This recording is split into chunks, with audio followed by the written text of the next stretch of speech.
And so much more expectation on his shoulders now as a result of what he achieved in Sheffield. For Mark Allen, well, he made the semi-finals at the Crucible as well, of course, on top of the 3 titles that he won last season. His best ever season as a pro, including a first UK championship when he came from behind to beat Jiahui in the title match at the Barbican Centre in York. Hasn't made quite as good a start to this season, but of course it's early days, and he's looking to establish himself here in Wuhan with a deep run.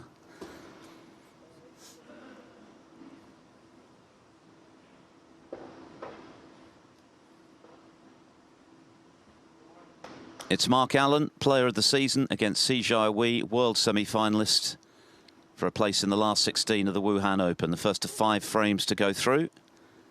And the left-hander from Antrim, Northern Ireland, will get us underway. And it's good morning to Fergal O'Brien. Good morning, Philip. Yeah, really looking forward to this match. He said Mark, #1 player last year against Star of the Future. We've seen plenty glimpses of that in Sheffield. Fantastic run to the semi-finals. And I got to see myself firsthand how dangerous he is when he beat me last week in Brentwood 4-0. To be fair, he didn't even play his best stuff.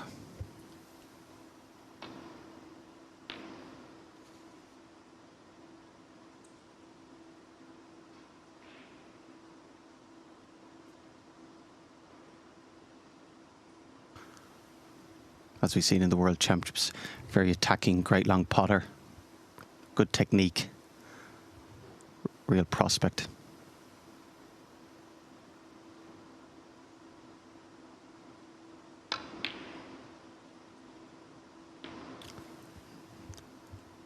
Not a good start for Mark there. Missed that by a long way.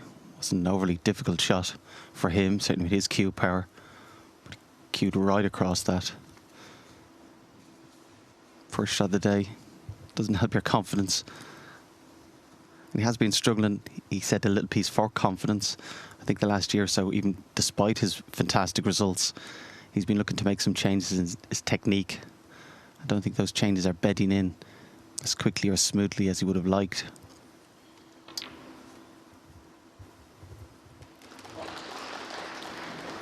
Yes, he said that he was awful, in his words, in beating Mark Joyce in the previous round in a decider, quite a lengthy final frame, having qualified for Wuhan with a victory over John Astley.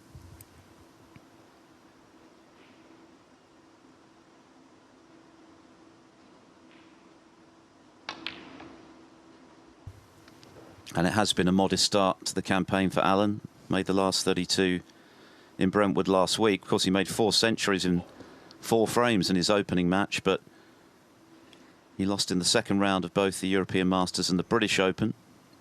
Matt Selt beat him in Brentwood. He has qualified for the upcoming international championships as well.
Nachdem die Farbe da oben, die Stellung nicht richtig gepasst hat und er über Braun ausweichen musste,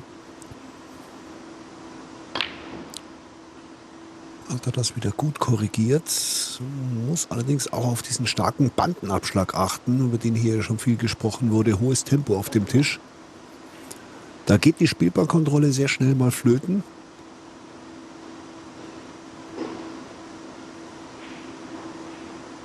So auch hier. Und damit hat das Break nach 41 Punkten ein Ende für sie, Jiahui.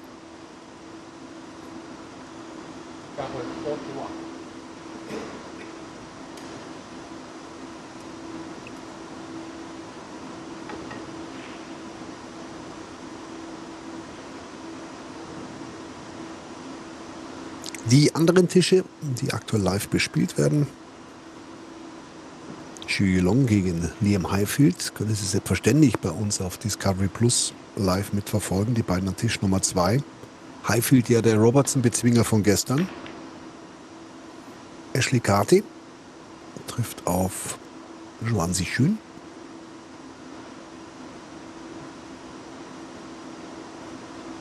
An Tisch Nummer 3. Jamie Jones gegen Barry Hawkins, die Partie an Tisch Nummer 4. Rob Milkins gegen Tom Ford und Zihao Ching gegen Stephen Maguire. Das wäre das komplette Paket dieser Nachmittagssession in Wuhan.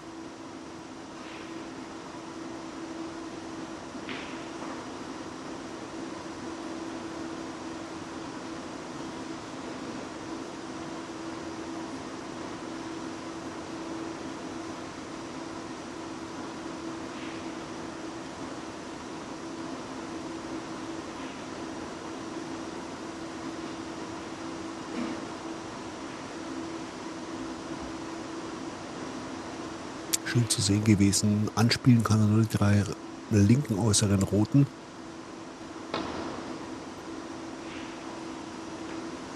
Und der geht glatt vorbei.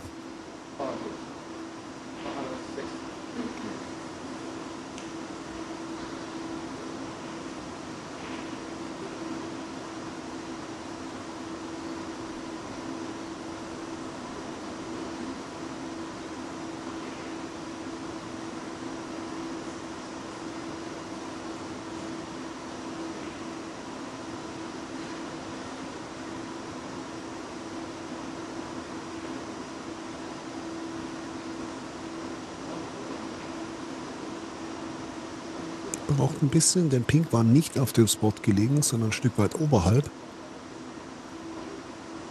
Xin ist derjenige, der sich jetzt hier um dieses mühsame Bild kümmern muss, hat allerdings Unterstützung vom Marker.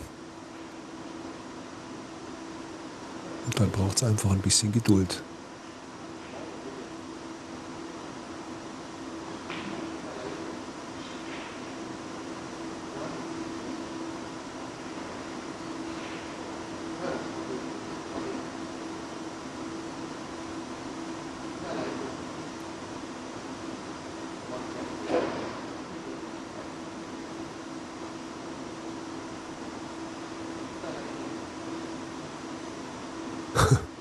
Das ist ein argwöhnischer Blick von Mark Allen. Also der Kollege in der Markerposition. Sheng hat das dann am Ende mit unserem Referee hier doch prima auf die Reihe bekommen. Kann also weitergehen. Jiahui und sein zweiter Versuch, hier eine Rote zu treffen. Sobald der Spielball dann ebenfalls auf seiner Position ist.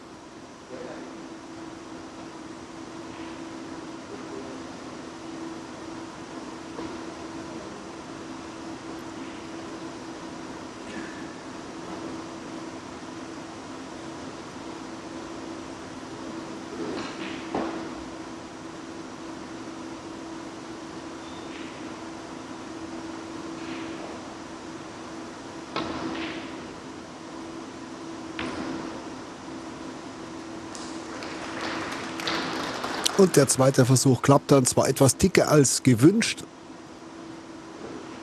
Da wollte er dünn auf die Rote treffen, um den Spielball sicher nach oben zu bekommen.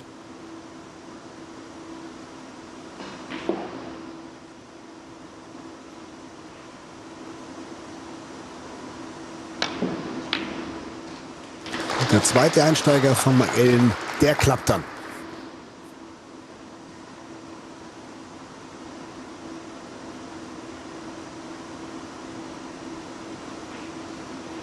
Konnte dieses Match gestern ja gar nicht so richtig einordnen gegen Mark Joyce.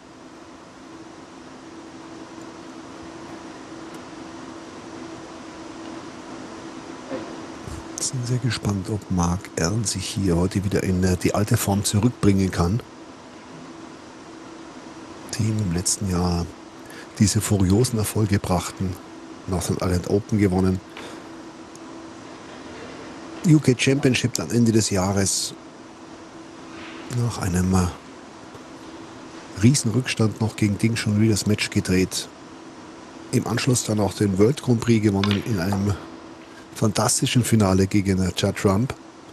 Und bei der WM so nah wie möglich, so nah wie nie zuvor, besser ausgedrückt, am ersten großen Triumph im Crucible dran gewesen. Im Halbfinale hat er erst im Decider gegen Mark Selby in einem dramatischen Match verloren.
Offener Tisch jetzt für Mark Allen. Knackpunkt, die Rote unten an der Bande.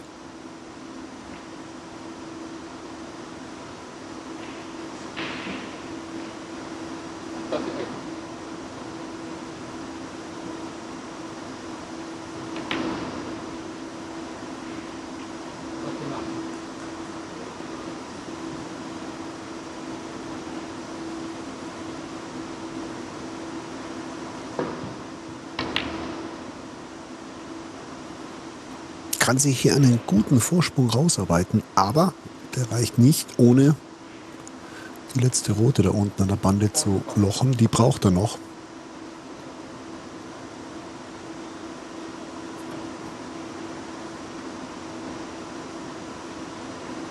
Schwierige Positionierung und er wird er froh sein, dass er so wahnsinnig viel Gewicht verloren hat über die letzten 1-2 Jahre. Da hätte ihm das noch deutlich mehr Probleme bereitet.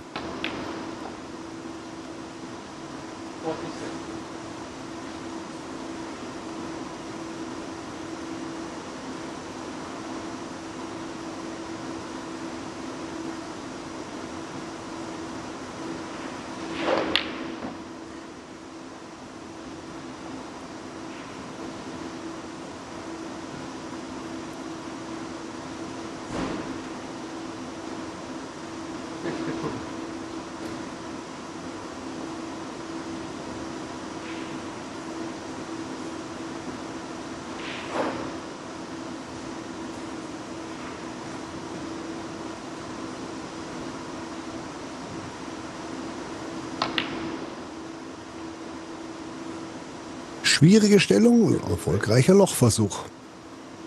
Und damit ist die Basisarbeit in diesem Break nach jetzt 53 Funken für Mark Allen zuzüglich dieser Farbe oben verrichtet.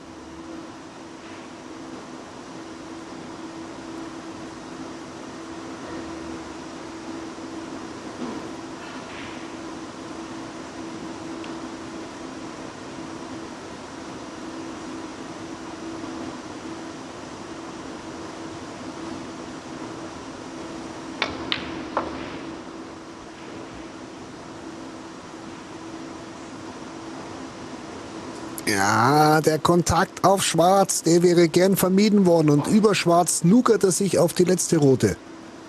20 Punkte Vorsprung, 35 auf dem Tisch. Das geht hier nicht in einem Aufwasch für den Nordiren.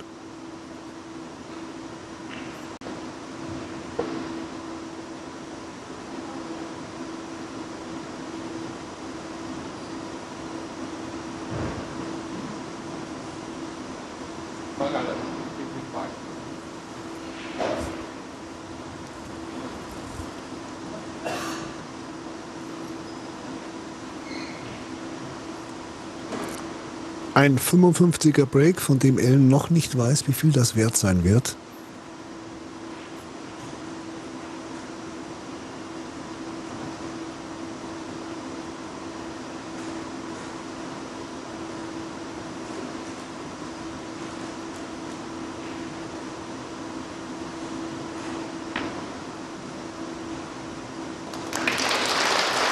Und sie könnte mit dieser starken Roten die Antwort liefern.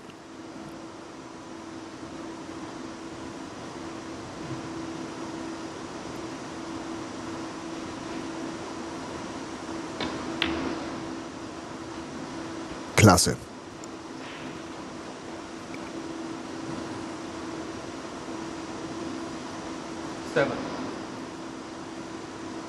Wichtig wird für ihn auch sein, dann nach Braun über Blau auf Pink zu kommen.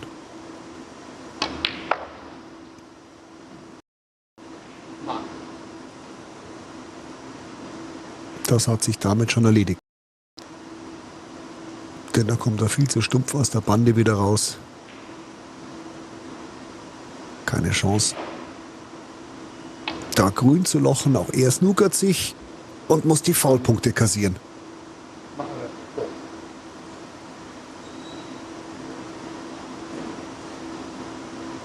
Auch das hilft natürlich Mark Allen. Nur 9 Punkte vom Tisch genommen, Jiahui. Immer noch 15 Punkte Vorsprung für Mark Allen. Der schaut sich das kurz an und sagt, nö, lass doch den Kollegen da noch mal ran und das selbst korrigieren.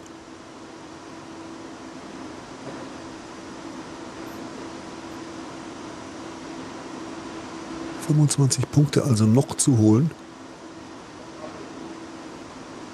Und das heißt, mit diesem Snooker von Jiahui ist natürlich Mark Allen wieder in der Pole Position, diesen Frame zu gewinnen.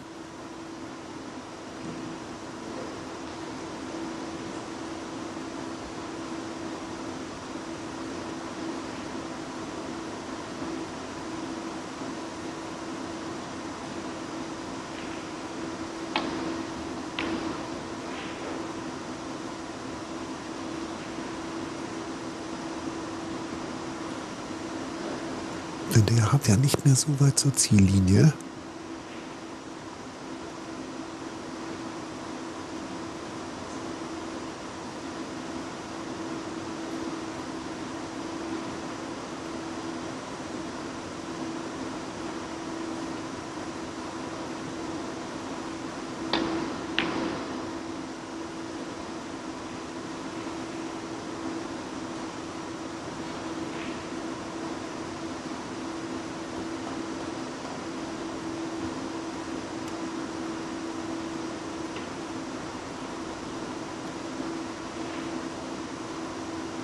An den Nebentischen hat sich Liam Highfield den ersten Frame geholt gegen Xu Yulong.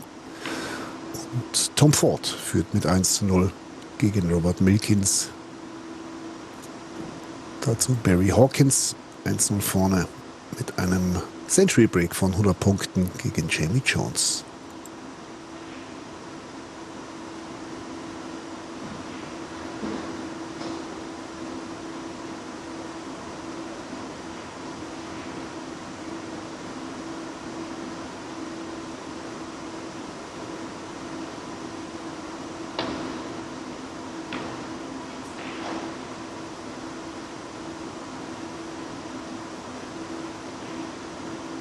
Ja, zweites Mal klappt auch nicht für Mark Allen, den Spielball dahinter blau zu bekommen. Das wäre natürlich ein perfekter Snooker. Und grün ist zu attackieren.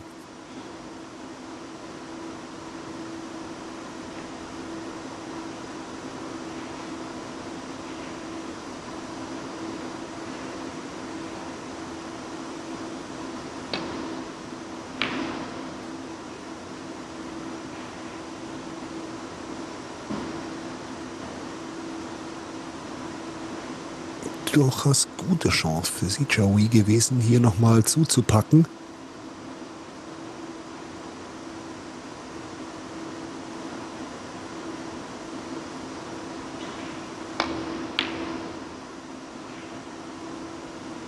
Diesmal der Versuch, hinter Schwarz zu kommen und er ist super. Ein klasse Snooker von Mark Allen. Zweimal hat er es hinter Blau versucht, zweimal ist es misslungen.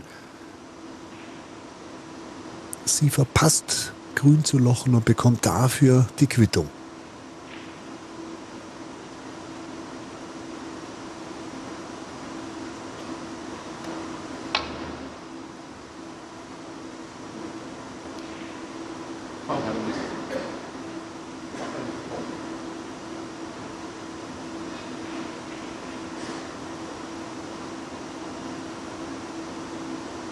Ja, grün ist vollumfänglich zu sehen, also einen Freeball kann es hier nicht geben.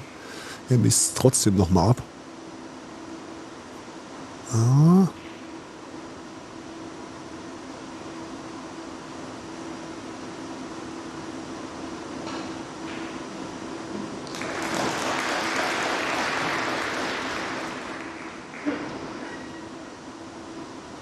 Enges Ding. Also es könnte gerade so reichen, dass Jiahui das Glück hat, dass er jetzt hier zumindest nicht auch noch den Freeball schlucken muss.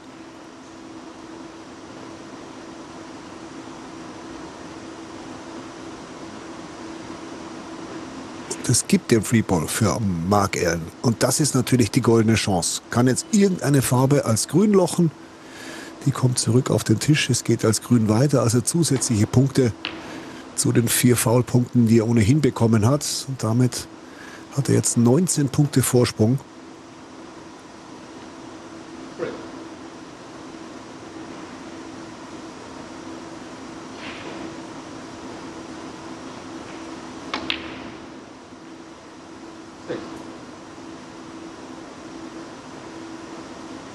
Der Frameball.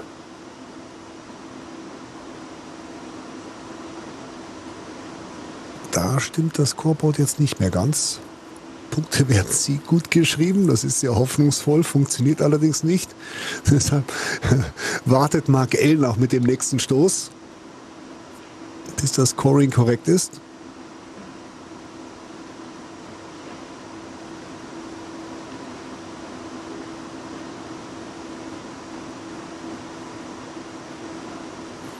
Kleine technische Probleme gehört dazu.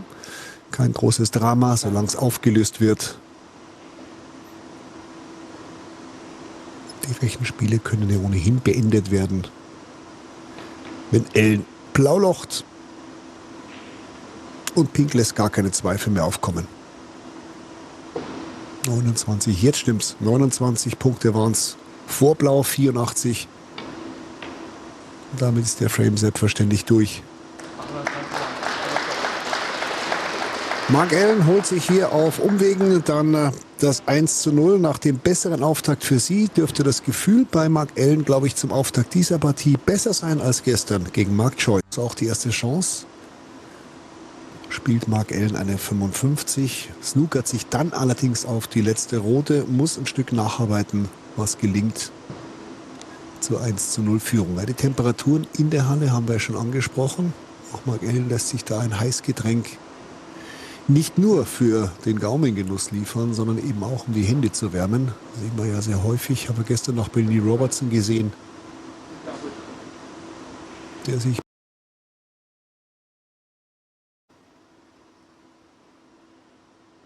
Yeah, and breaking off, you're never happy when you see a red go so close to the black and tie it up. Can sometimes, that one shot can sometimes dictate how the frame is going to go.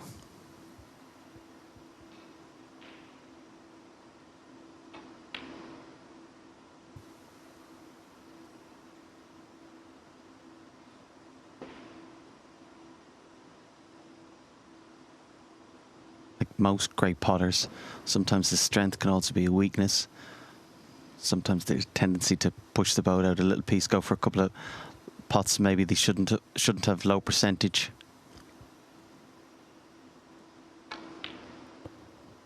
But by the same token as your opponent, it makes them very dangerous. You're never quite comfortable. Shots that players generally refuse, they tend to go for, so you're always just a little bit on edge. Just puts a little bit more pressure on 50 shots.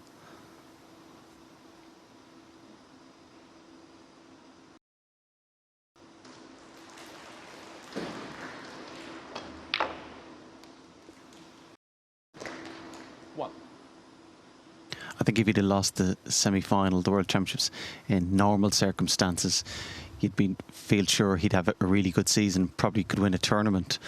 But you just feel, or concerned, there might be effect on having that. We mightn't see it until the World Championships, and again, we mightn't even see it until the end of the World Championships. But even if it's in 10 years' time, if he's back in the semi-final with a big lead, you can be sure he'd remember that.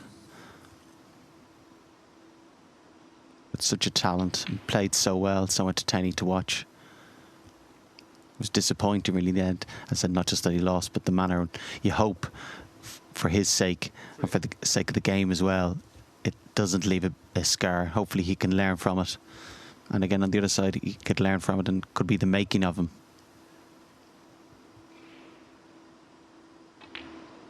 Yes, that's the point, isn't it? If someone had offered Jiahui a world semi-final ahead of that tournament, of course, it would have been a huge triumph for him. But given that he came so close to making the final,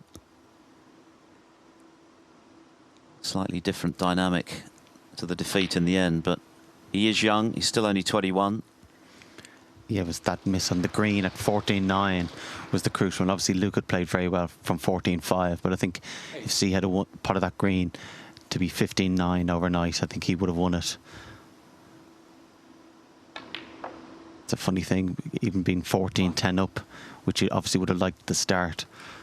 But there's still, with that big lead, he's probably thinking more negative, probably more fearful of losing than excited about the prospect of winning.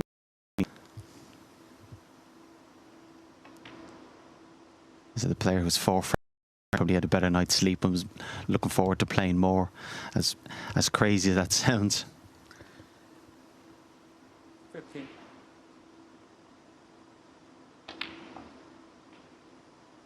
16. And being so young, so inexperienced, and probably was on his own, mightn't have had a coach or somebody else in his corner to maybe put more positive thoughts in his mind if they weren't there. Further evidence of his prodigious natural ability. He's able to switch hands with the minimum of fuss, and look at how he's got the reds open now, looking to hit straight back after the disappointment of missing that chance at the end of the first frame when he snookered himself playing in and out of baulk.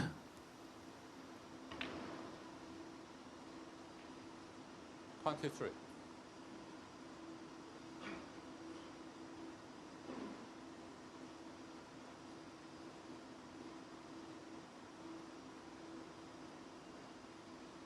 He also beat Neil Robertson this season, British Open, where he made the last 32, losing to Mark Selby.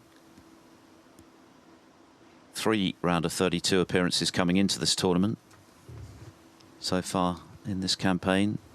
Lost to Carl Masters at that stage and Ronnie O'Sullivan at last week's English Open.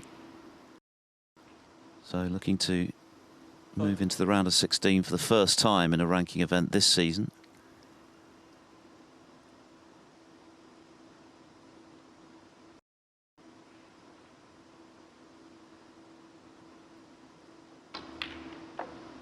Good recovery, because you could see he was disappointed with his positional shot just now, but he's retrieved it nicely. Actually, when I played him last week in Brentford, a feature of his game wasn't so much even the long pots. It was more mid-range when he slightly went out of position. He pot them all, but also didn't look like it was difficult to him. Such a great asset to be able to pot those crucial shots to continue the break. And plays a lot of confidence, and so he should with that cue action. Very repetitive, lovely and smooth.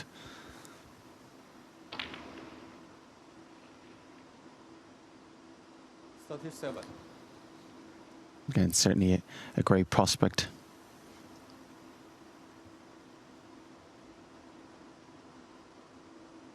He used to practice up to 11 hours a day as a youngster. Just the 11. Yeah, his dad owned a club back home, and apparently at times he was more than capable of losing his rag when things weren't going his way on the table. But as we've mentioned already, his temperament was his snooker at the Crucible. Totally unruffled.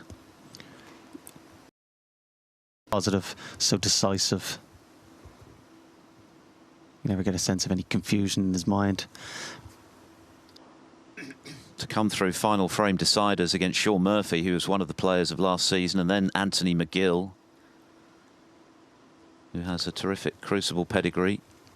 So impressive. At least he was a professional that time when he beat Shaun.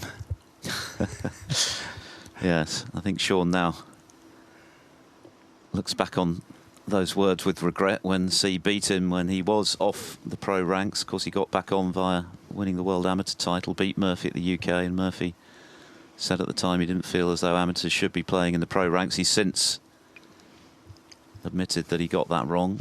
Yeah, I think that by the next morning he knew he'd got that wrong and was backtracking, but obviously just disappointed losing that time. But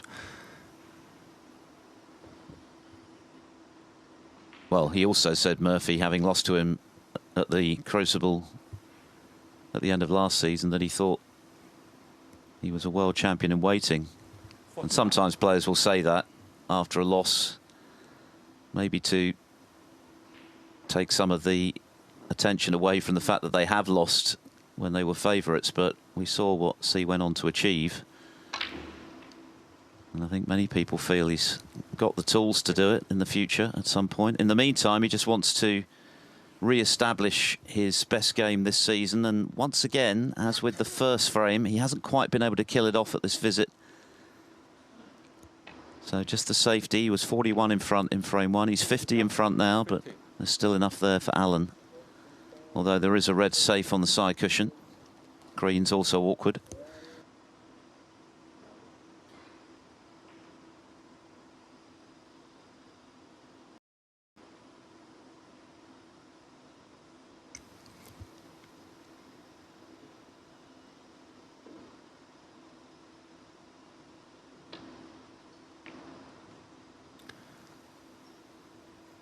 yeah, played that well, Mark. Obviously when the red was so close to the cushion, there was every chance of getting a double kiss.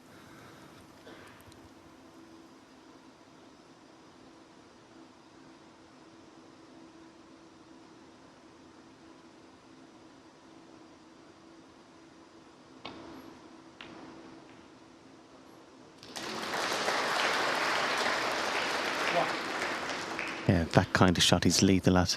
Okay, well, it's a shot to nothing. Those kind of shots. Not necessarily that you're even going to win the frame from that one good pot. But as we see here, you just get control. Jiahui 1. Wouldn't have to rely on such an excellent safety game, tactical game, when you can pot those kind of shots to get you out of trouble and dictate the frames.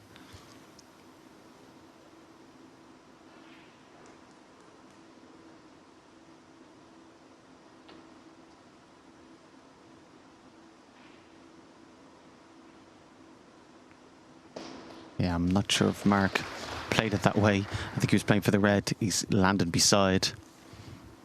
Not sure he had the angle to play that. But he'll be very happy with what's happened there.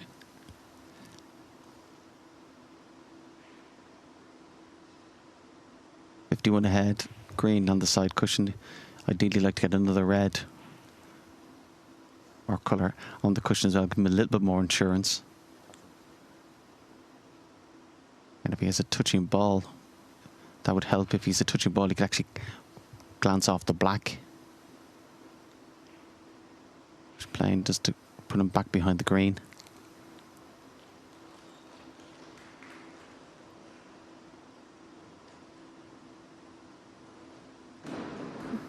Yeah, that was the danger. If you didn't get the snooker, you've no real advantage. Whereas with that free ball, he could have glanced the black, put the black on the... Okay, he's not going to snooker Mark, which he hasn't now. But then you're 51 ahead with the green safe and more importantly, the black safe. You were guaranteed to get the black safe.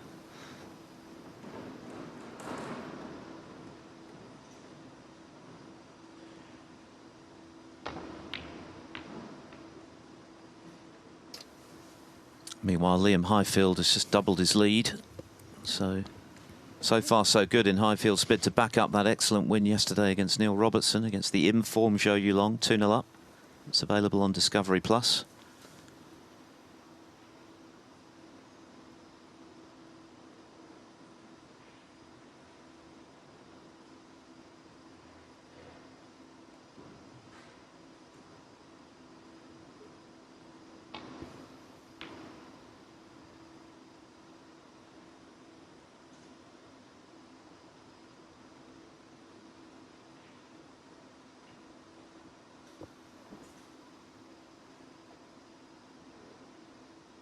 Yeah, good safety shot there. Good contact on the red. Always danger with those kind of shots. Catch them too thick and not even reach the baulk line, let alone the baulk cushion.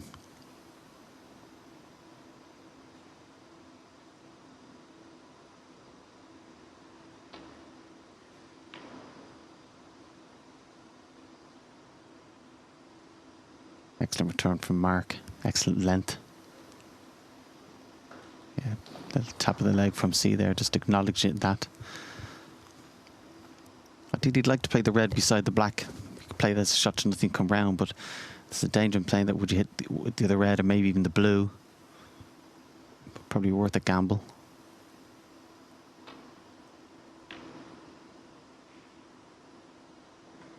Yeah, rather than take that gamble and maybe potting it and maybe getting away with it, decide just to play the safety shot.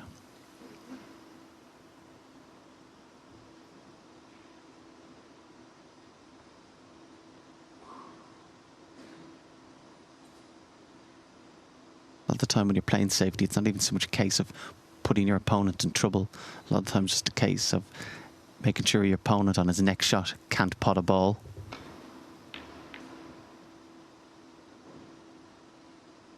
Sounds obvious, but if you're playing safe, to get it safe.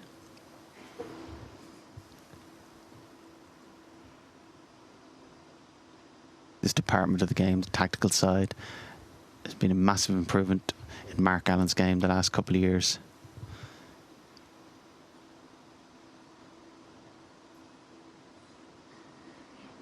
Tactically now one of the best players on tour, which certainly wasn't the case going back maybe 5 years or so. So if he's not playing his very best, still very hard to beat. It does feel as though he's added extra layers to his game. Perhaps now prepared Allen to play the percentages more, not as attacking as he was, but you can't argue with the results that he's had as a consequence of a different approach. 3 big titles last season, world semi-finalist for just the second time in his career. Yeah, I think you would have felt before, for him to win the World Championship, he would have to play his very best more or less for 2 weeks. Whereas now, you just feel even if he has a bad session, even if his bad session could still be a 4-all or 5-3 defeat and stay in. Definitely a more all-round player, patient. It's important as well that in adding that to his game, safety, tactical, that he doesn't lose his ability to score heavy. And safety is only a means to an end. Safety is to create chances. It's when you get your chances, capitalising on them. It's just finding that balance between being positive and aggressive, but yet also having patience and discipline. The very best, like O'Sullivan, Higgins and Selby, they've had that, been able to find that balance consistently throughout their careers. Hence why they've so many world titles.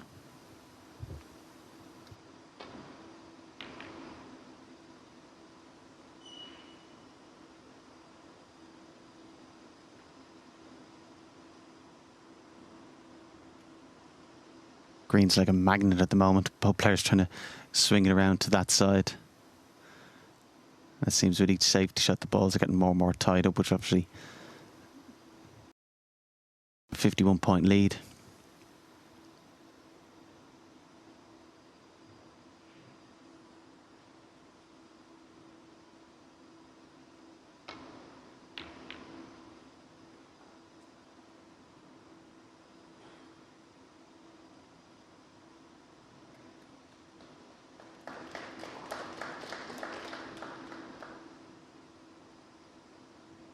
Once again, Jiahui is left tapping his leg. Another excellent safety, keeping the pressure on from Allen. He knows that if he were to win this frame, it really would be a big setback for C, who's been in charge in both of the frames played to this point. Of course, he didn't win the opener in the end, and he must be concerned of a similar scenario in this one.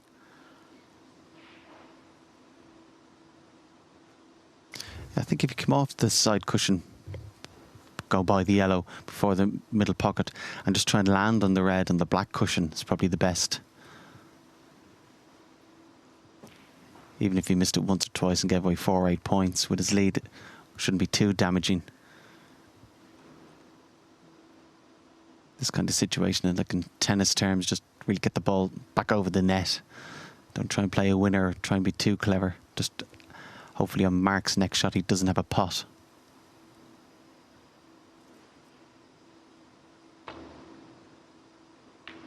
Yeah, and as a result it kind of went for a bit of a Hollywood shot. A low percentage shot. Just didn't have to take that risk.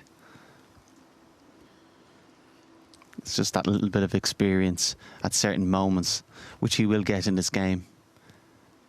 Wasn't the time to try and play a great shot and put Mark into trouble. I said just try and get out of trouble.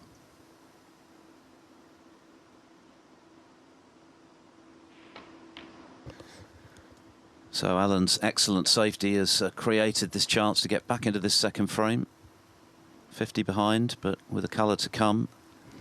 And another 59 available. There's still room to manoeuvre for him.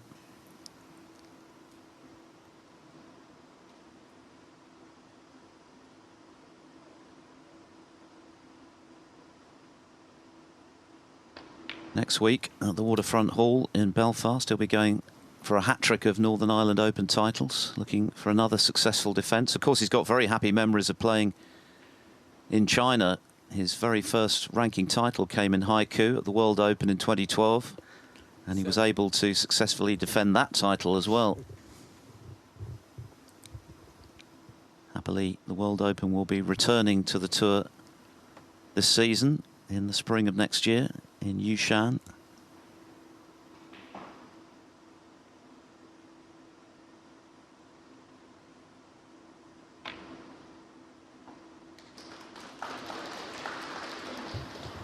Yeah, good recovery there from Mark.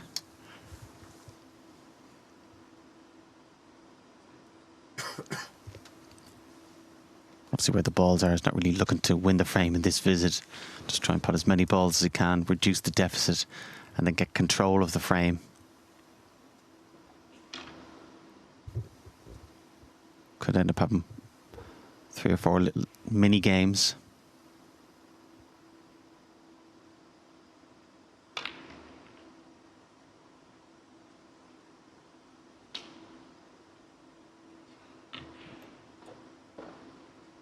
Sometimes in a frame like this, you're just trying to break it down to trying to make sure that you pot the next ball and work from there. Try and keep it as simple as you can.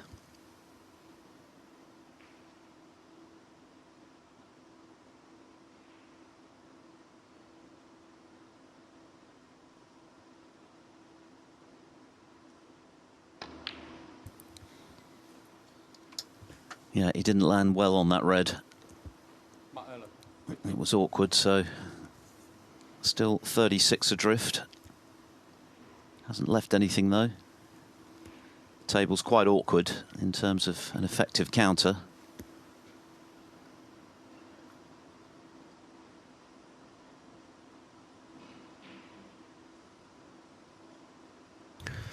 Yeah, there might be some merit also if you can't play the red close to the black, get that up the table.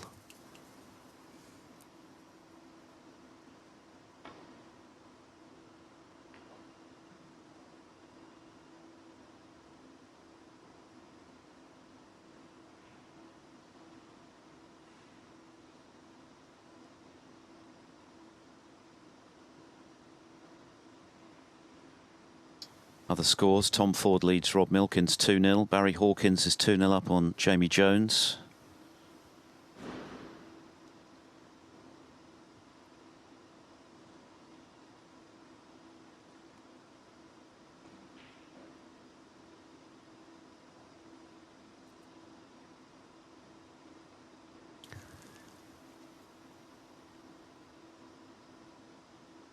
Hawkins started that match with Jones with a century, and he's made 78 in the second frame. He really is flying at the moment.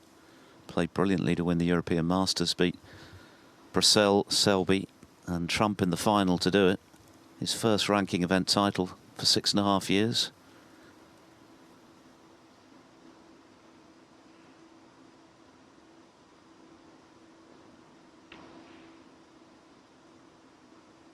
Yeah, you could see Mark was looking to see could he play another red and bring it into play and still keep it safe.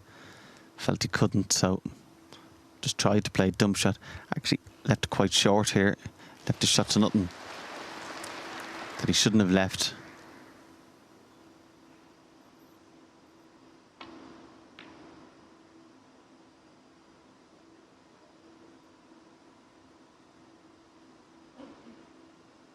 An opportunity here to take the red away from the side cushion, still get a good safety.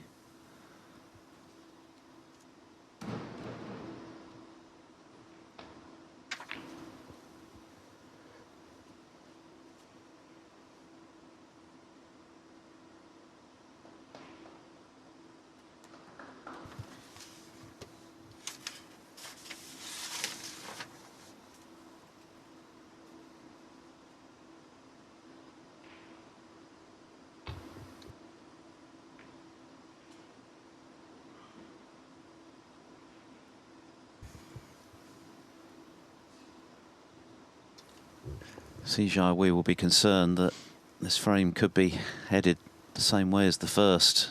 A healthy lead initially, but ultimately not enough. Another chance for Allen to get in, further reduce the arrears. It's a difficult table, clearly, with brown, green, blue, all awkward. Yeah, you can see Mark just literally trying to break the game down just step by step. Pot a red, or get a red off the cushion, get a colour off the cushion.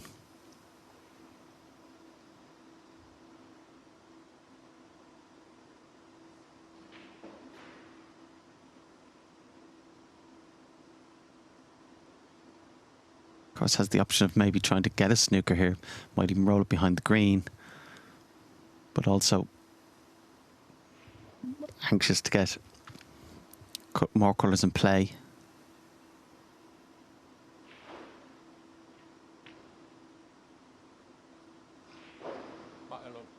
Dan played a good shot there. Obviously, he's got the snooker and got the brown out into play. Of course, with the brown where it is now in play, if he was to land behind the green, that would make the green an easier pot. He would literally just have to pot it. He'd be on the brown. And also where the brown is, if you had an angle, you could also disturb the blue. So all of a sudden, that lead doesn't look as secure as it did just even one shot ago.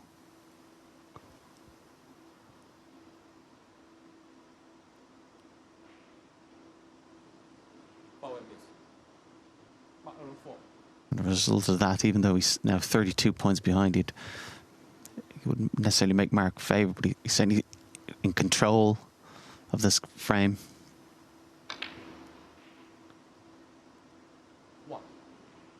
And even the green being on the right hand cushion as a left-hander, that wouldn't be a problem to Mark. Just looking, has he landed a bit straight there? I'd loved an angle on the black to drop behind that red. Might even go for a pot on the red again. Might be tempted to roll the black in, stun the red back up the table. You're more or less guaranteed a snooker behind the black.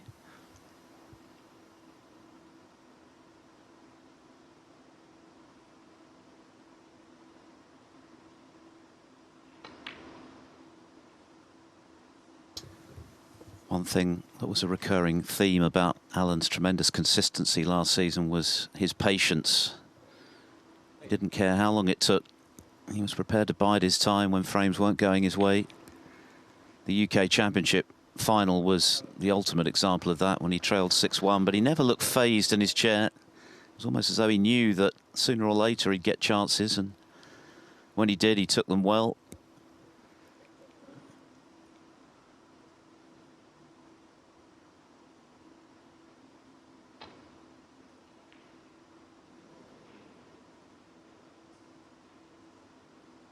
Ball miss. Mark Allen 4. Yeah, since the score on this frame was 51-0, Mark's won all those little mini games I was talking about. More or less who pots the next ball. As well, he's getting control of the game.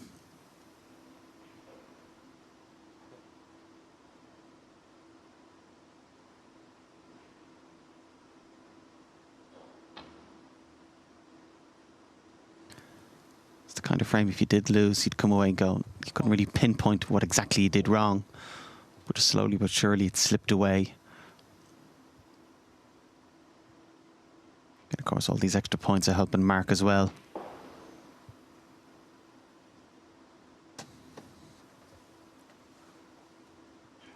You feel in the context of the match to go 2-0 behind, but certainly if he's not really winning the frames when he's 50 ahead, you'd fear from in the match. He won't have that one back. Handy kiss on the blue, leaving the red safe.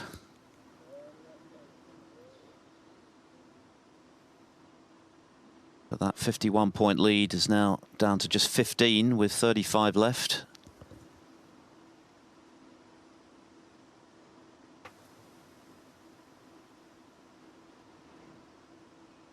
Yeah, the ball's not ideally placed. Might just play something quite simple. Just might even dump the red onto the ball cushion. You might get a bit of cover behind the brown, the colours.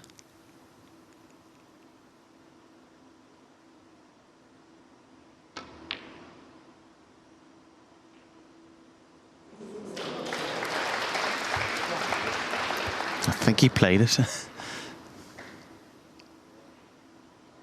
Yeah, played a lot of topspin there. You can see he's still able to control the white. The red going in obviously is a bonus. The red that went down the table probably would have got cover behind the blue anyway. Yeah, as we've seen, doesn't look like he's going to be tempted. Potentially could play a difficult brown.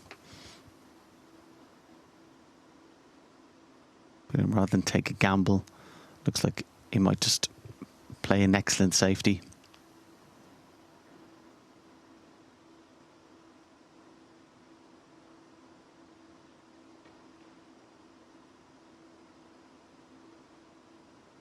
Careless there though. Obviously was trying to put the blue over the pocket, the middle pocket, but he's left it short and he's actually put it safe. Probably got caught between two stools there, as in trying to get the blue over the middle pocket and get the snooker, and ended up he got neither.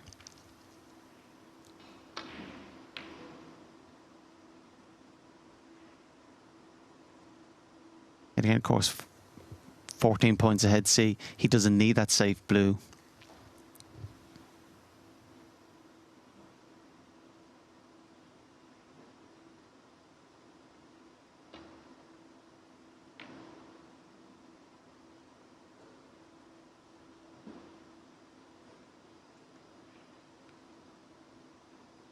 Excellent safety from Mark there. Looks like, not sure if the pink is blocking it. Can he play a little swerve just to get past it?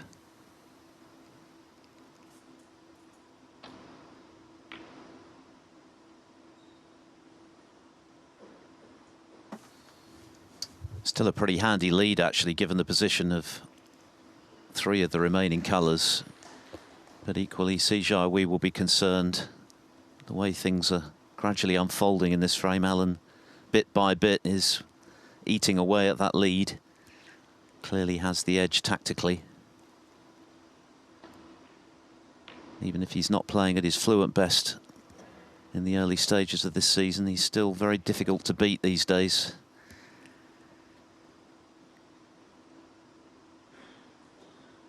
Yeah, played a good shot there as well. Tried to bring the green into play. Managed to do it, to get it closer to the pocket.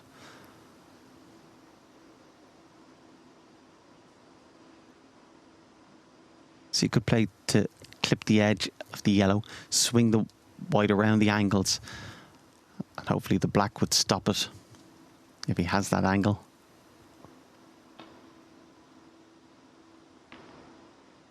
Maybe there's a pink was in the way preventing that.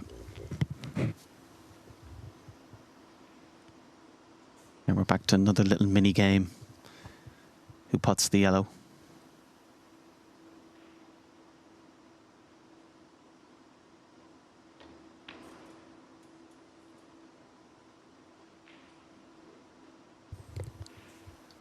It's another good-looking safety. It looks as though he's just about got the snooker again, Alan.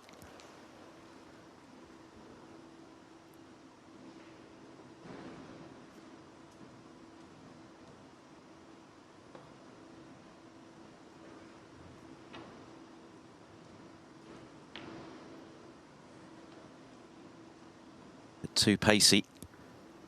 So another opportunity for Alan to further erode C's increasingly narrow advantage in this second frame.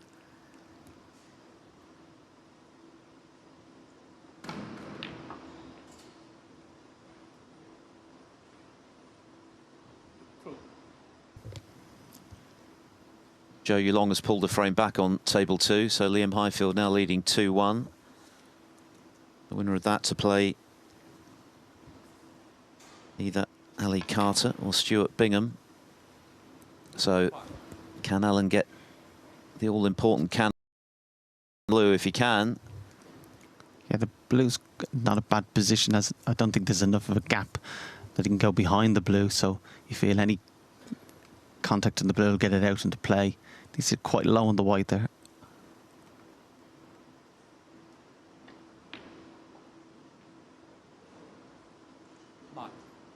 It's been a more acute angle than it looked. Looked like he had the possibility to disturb the blue. I think tried to leave himself a double.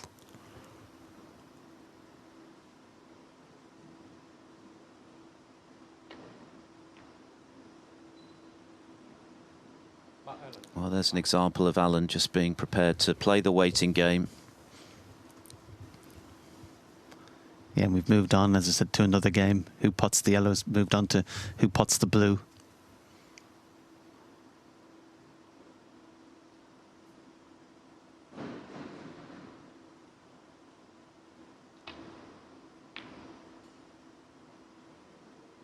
Oh, cross double was close, but not quite close enough from C's point of view. Yeah, again, took a little bit of a gamble from where the balls were. Mark shouldn't have had a pot on his next shot. Trying to play like a killer safety or straight away gain the advantage C, whereas Mark obviously shown more patience. Got Greg Q power. Mark would, if he decides to screw back, he'll need every bit of it. Might just settle for just potting the blue, taking the 5 points and play another good safety from there.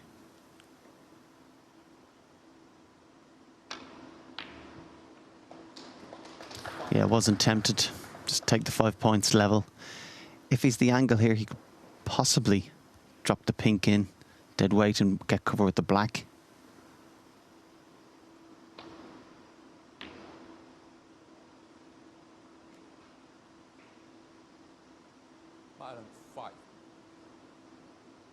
Yeah, and slowly but surely he's whittled that lead away, 51 all. See, both players need pink and black.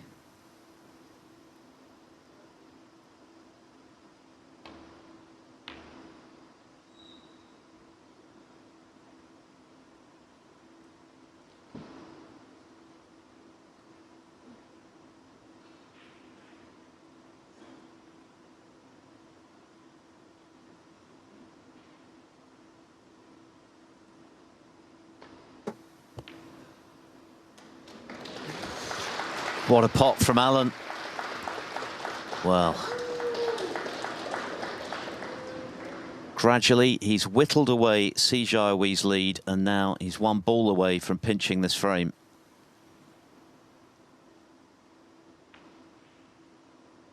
And he's done it. He's done it. And that is really going to hurt Jiahui. If the first frame wasn't bad enough, the second one, an even bigger hammer blow. He's been in control of both frames. He hasn't been able to finish them. And Alan leads 2-0 as well. And he plays Selt on table 2 in the evening session. O'Sullivan against Pang, and Mark Allen breaking off in frame 3. highly delighted to have won the first 2 frames from 41 behind in the first frame, 51 behind in the second. At the moment, his superior tactical play is winning the day. Yeah, C got in first.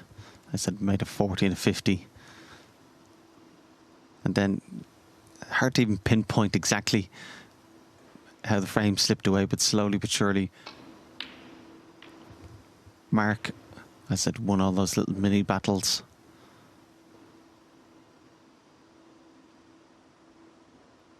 And again, that'll hurt his confidence.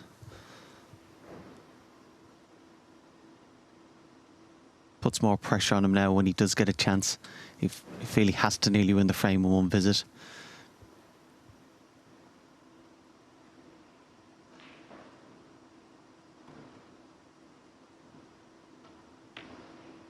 Playing Mark Allen these days is similar to really playing Mark Selby. If you get a chance, you feel you have to win it in one visit because you just don't want to get embroiled in a safety tactical game. Turned out to be a titanic match at the Crucible in their semi-final, which finished well past midnight. Selby eventually prevailing 17-15.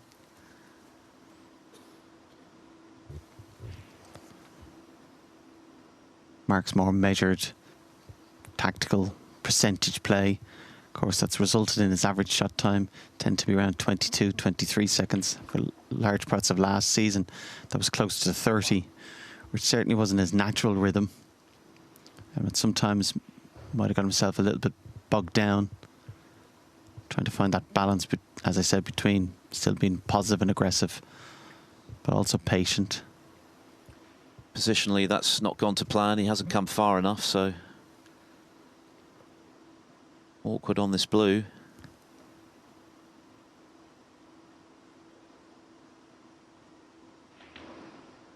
Yeah, playing it at a pace that, even if it doesn't pot it, it just should cover the pocket. I think it might have come far enough away. I think even if he plays the red cushion first, might be able to pot it. He led 6-3 at one stage in that semi-final with Selby at the Crucible, and then found himself 16-10 behind, got it back to within a frame before Selby made a 64 break to get over the line.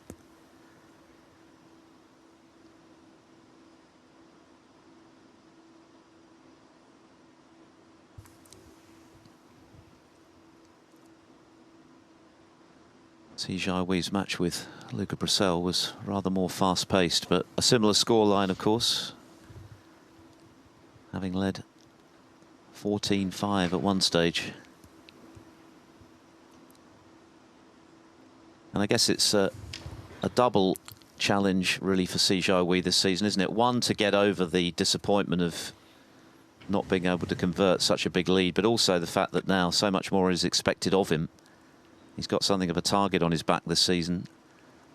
Players are now wary of what he's capable of.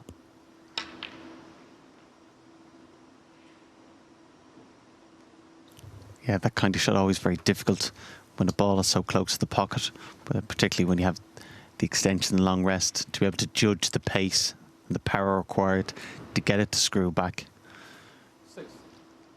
But generally quite lethal from this distance.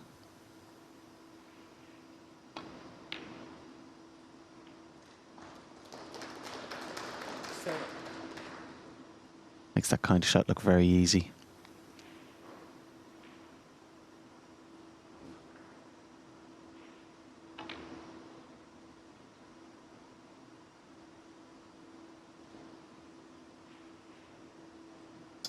Yet again then, Jiahui in first. Can he this time take a frame out in one visit? You feel as though that's what he's got to do if he's to get back into this match and go on to win it. Because Allen has the ability to tie him up, make life awkward if he can't make a big enough break to clinch the frame.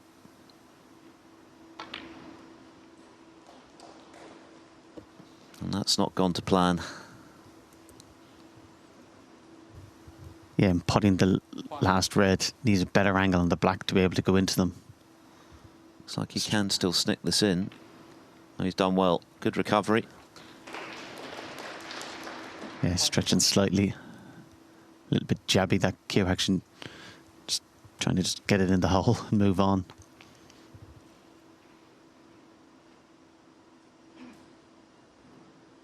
The pink where it is slightly away from the pack as well. It's possible that if he could get on that, you might be able to pot that pink and naturally disturb a few reds as well.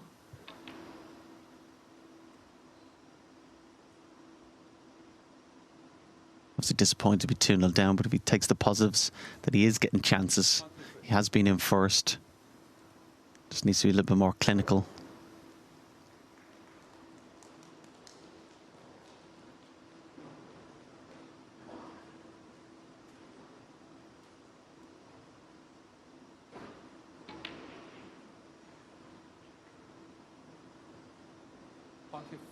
Just a question now of this last open red.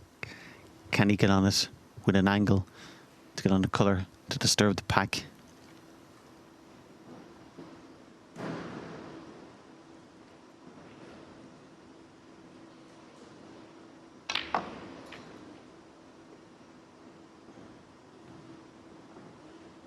Certainly made a good contact with the bunch there. Does the one at the bottom of that little cluster go? Yeah, a little bit unlucky there. Didn't have much of an angle, but couldn't have played it much better. As long as he's a pot, he's a chance. Oh, excellent. Well, he's taken these well, hasn't he? Because to lose the last two frames in the manner in which he has, having both of them really stole them from him. This break could have gone wrong a couple of times, but he's kept it going. As I said earlier in the match, those kind of shots where it looks like the break could break down, and for most players it would. He tends to pot a very high percentage of those.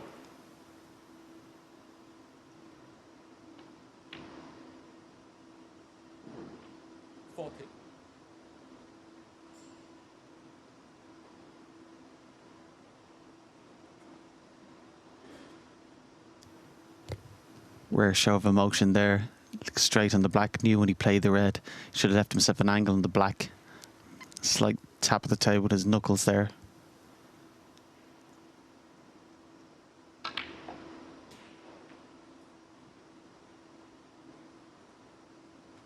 It's difficult to keep regaining position, isn't it? That's the problem. Another tricky shot. Again, he's negotiated it, but they're not tricky to him. Well, that wasn't too bad a cannon in the end. It could have run out of position altogether, but he's on the black with an angle to go into them. Oh, and he's missed the black. Well, yeah, that seemed a little bit quick. Obviously, you want to be positive and decisive, but just an extra second or two there. It was the crucial shot of the frame. And look what he's left. Goodness me.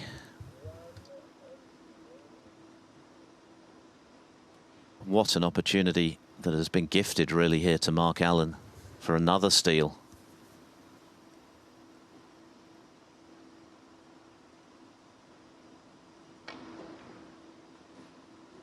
It's such a fine line between being fluent and being careless. It literally is just maybe a second or two on certain shots.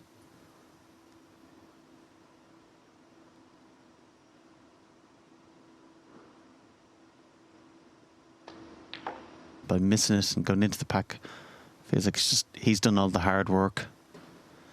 And now you actually fully expect Mark to clear up and win this frame. And if the first two were damaging enough, this third could be a hammer blow and could be the deciding factor in the match. Hard to come back from this. I said, not just on the scoreboard, 3-0 down, playing Mark Allen, but the way the three frames would have went. Again, Mark will also be very aware of that. He knows the effect winning this frame here and now will have on his opponent, and he'll be determined to put that to bed. The top players are very aware of the crucial moments in matches.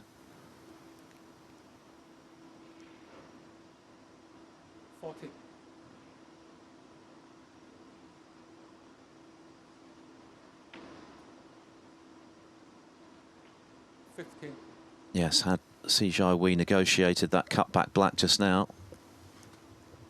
he would have been looking good for 2-1, feeling a lot better, getting a frame on the board. But now, hoping against hope that he gets another chance to avoid falling 3-0 adrift. And that seems unlikely. 23.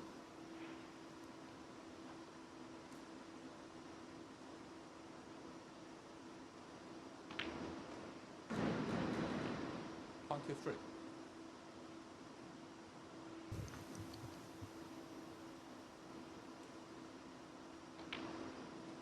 Yeah, played for the pink there, no problem. Pink goes up in the brown spot. We'll be able to pass into both corner pockets. 29.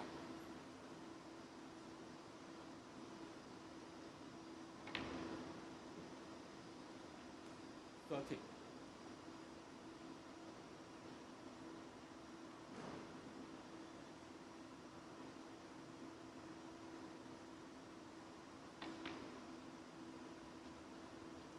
The only slight possible hope for C is that obviously Mark would make sure that he needs an angle on the brown to get away from the pink, but only a small hope. That's, he just had a little glance there just to see ideally where he is.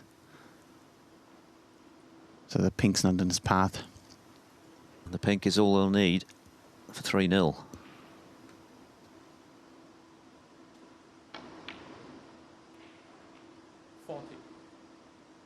Yeah, it's a funny situation.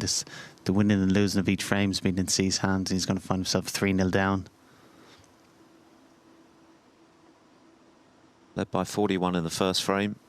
Had a clear chance to win it at the end. Snookered himself when he was playing position in and out of baulk. Had a 51-point lead in the second frame, and Mark Allen just gradually whittled it away in bits and pieces. Stole it on the black. And just now, ultimately paying the price for not being able to keep a tight rein on the cue ball. Missed the cutback black, went into the red, split them perfectly. Left everything there for Allen, and this for 3-0.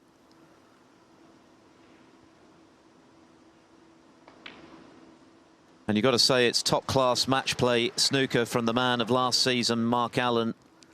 The double Northern Ireland Open champion, UK champion, World Grand Prix champion, is schooling Jiahui right now in the finer points of the game of snooker. He leads by 3 frames to 0. For the third time in this match, Jiahui unable to capitalise on getting him first.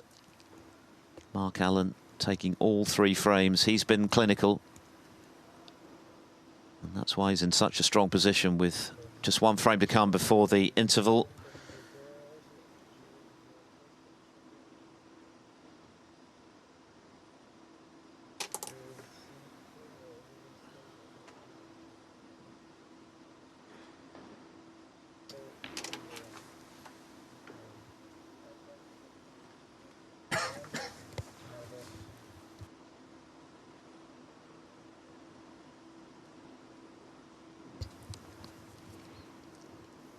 Other scores in this session. Steve Maguire leads Jingzi Hao 3-0. Tom Ford is 3-1 up on Rob Milkins.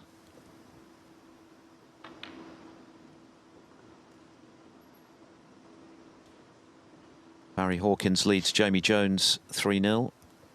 And Juan Sijun is 3-1 up on Ashley Carty.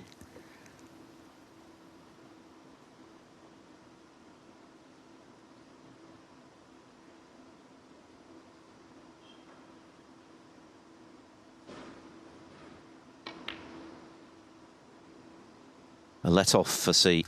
An opportunity for Mark Allen to get in again. He didn't get into the cue ball at all there, as you can see, even if he'd potted the red.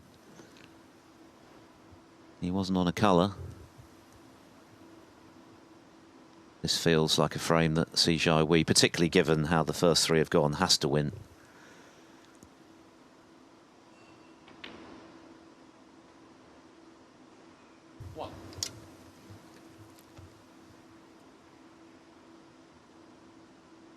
Yeah, you'd still encourage him to be going for shots, playing positive, aggressive, looking to win in one visit. Just obviously needs to be a little more clinical at certain moments. So just in a break, frame-winning break. There can be just one or two crucial shots, crucial moments, and it's those maybe just to take that extra second or two, just to make sure of those. 7. And he has had chances. I should be more concerned if you're 3-0 down, getting totally outplayed and weren't getting chances. He is getting chances. Still frustrating the fact that he hasn't got one frame on the board with those chances. But it's first to 5, not first to 3, so needs to be patient. And again, particularly if he can just get it to 3-1. 12.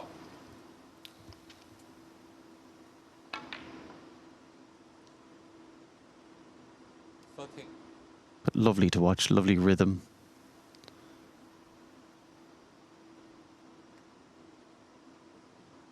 His body language is positive and confident. Very decisive. I said it before, his cue action. The delivery of the cue is just so smooth.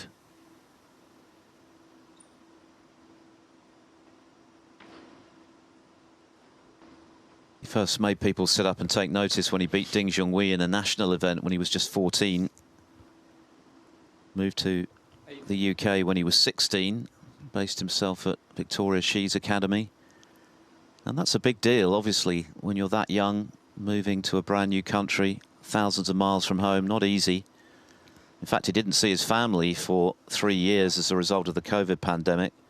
He was able to travel home in February of this year to be reunited with friends and family, but it just goes to show the sacrifices that overseas players have to make in order to realise their ambition of being a pro snooker player, with the lion's share of the snooker UK-based.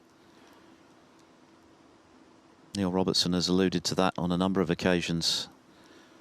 And as we mentioned earlier, Robertson has announced he plans to return to Australia for an extended break at the back end of this year.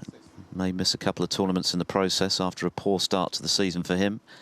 Once again, though, it's C breaking down much earlier than he'd hoped, having got him first in this match. That's been the pattern. Yeah, the previous shot he played on the black should have been nicer on the red. Should have been able to just drop the red in, continue being on the black. Again, you can see he was slightly frustrated. Still went for the red, but played it kind of as a shot to nothing. But maybe disappointed that he didn't get on the black. And again, continue the break.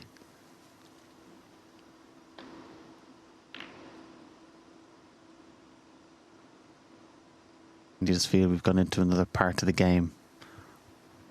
We call it Mark's type of game. Yeah, and just he's got to forget the scoreboard, forget what's gone on before, and just literally just try and break it down to putting the next red, getting the next chance.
It was a very difficult pot.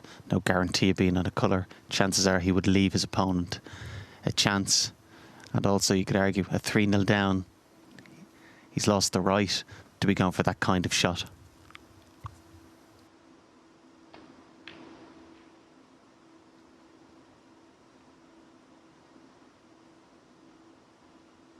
Probably born out of frustration with being 3-0 down and how it's gone. But has to be try and be patient, not push the boat out. try and make Mark work for it.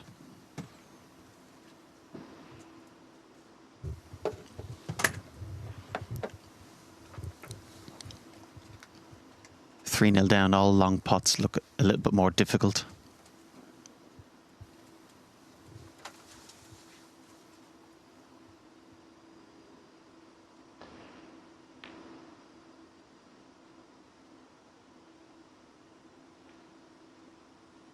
Yeah, Mark trying to play this a shot to nothing, but I think he felt that in potting it, chances are he was going to collide with the black. That's why he ended up hitting the thinner.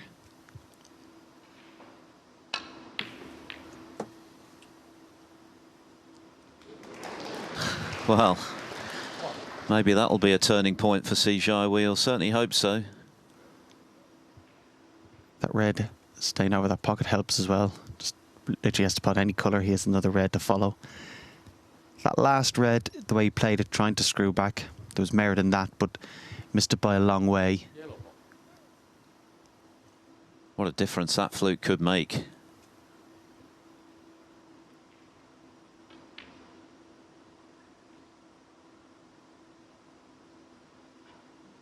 Yeah, consider himself fortunate twice now in this frame to get away with the long red he missed, and then to get that fluke there.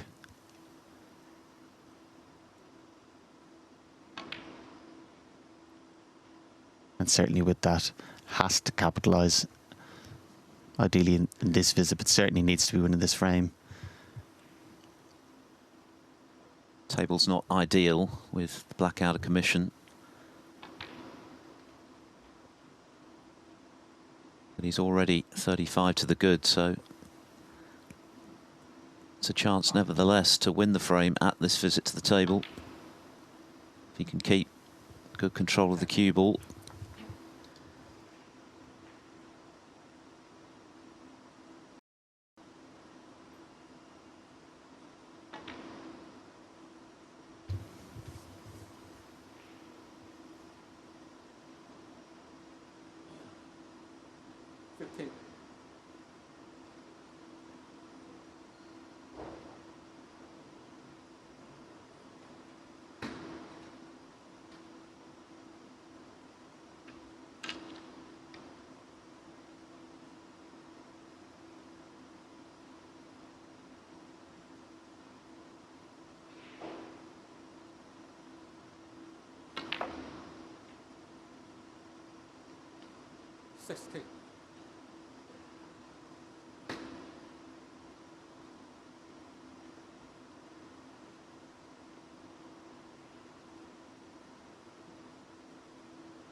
Yeah, just taking a moment there to see if the pink would go back onto its spot.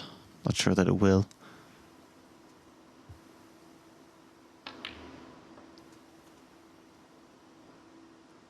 Not really much of a problem. There's enough open reds there around the pink spot that even if he has to go up to the blue.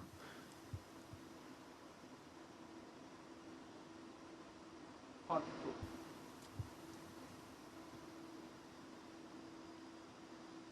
think it looks a little bit surprised that the pink was able to go back on its spot. I don't think he's able to get through that red, through the gap. A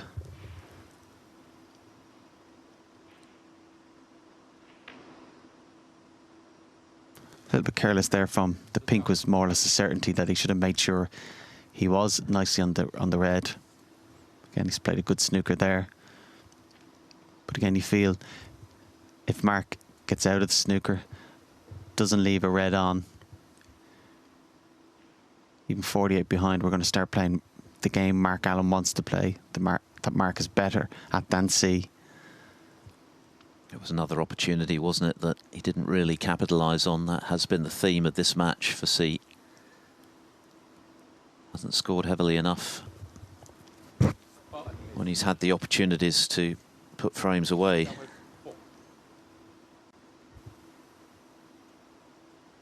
Again, Mark not afraid to give away 4 points, even though he's now 52 points behind. All he wants is that he doesn't leave C a pot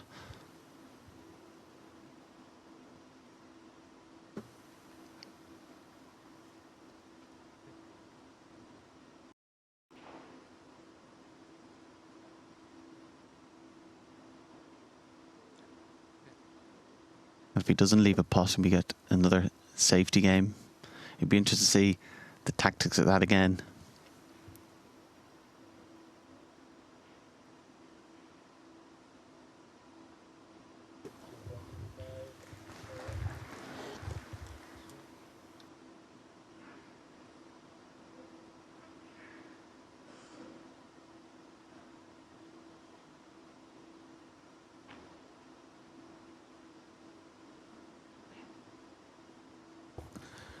See, taking the opportunity to push a red into a safer spot. I think Mark can play off this red and play it into the black, and also try and get a good white. Yeah, and in that one shot, all of a sudden that 52-point lead doesn't look so good.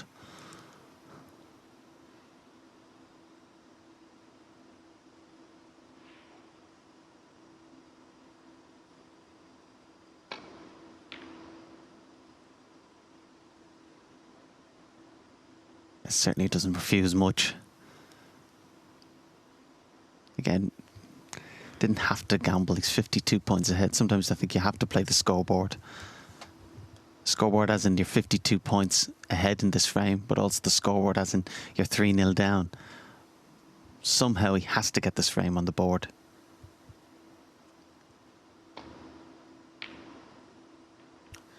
He was a bit fortunate not to leave Allen a clear go at that red. He tried to just put a bit of swerve on the cue ball.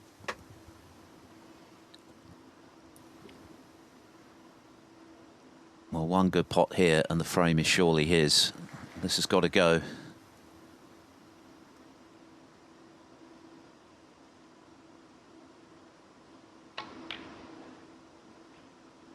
One. Yeah, every time you come to the table, you don't have to look to win the frame. And this is part of youth and inexperience. But on the other side is also what makes him so appealing to watch. We want to see more players like him. Aggressive, positive, so fluent.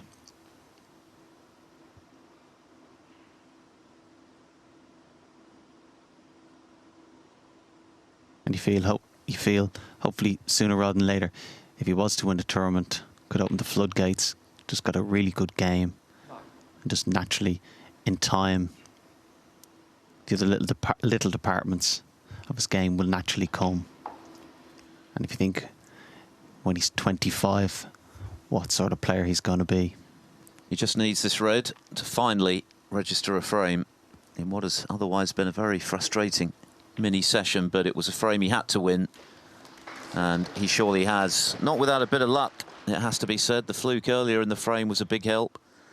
Could have left an easy starter for Allen just now, which could possibly have left Allen with a chance to inflict more pain. As it is, it's going to be a 2-frame cushion for the reigning UK champion. But something for Jiahui to build on after the interval.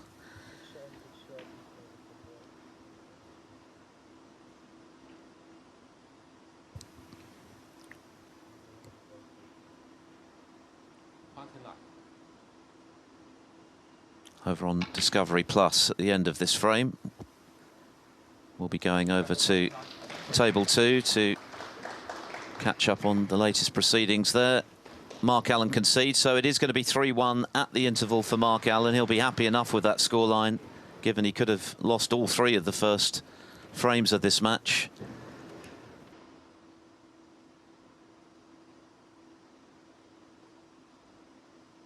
Jiahui will feel that he should have at least shared that mini session. He could easily have won it. He was well in front in the first 3 frames, couldn't quite take his chances. But at least he won the 4th, albeit with a bit of fortune at times, including a fluke. Can he now build on that? Well, we've seen a lot of that from this 21-year-old already in his career. Excellent long potter. Yeah, you knew he'd go for it, but you also kind of knew he'd get it. It's such an asset to have that. And again, obviously Mark Allen 3-1 up. There's no real cause for concern. However, the winning and losing at the frames has been in C's hands. He just hasn't been clinical enough. He has got first chance.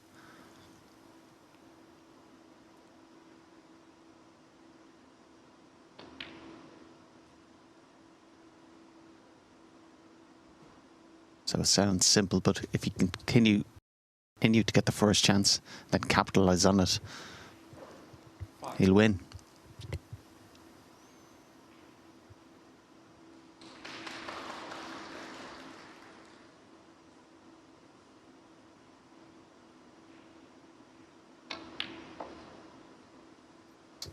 It's only their second meeting after they faced each other in the Northern Ireland Open in 2021. In the first round, Alan won 4-1 on his way to his maiden title in Belfast, which he retained successfully last season. Made a 1-4-7 in the final frame of that match. 11.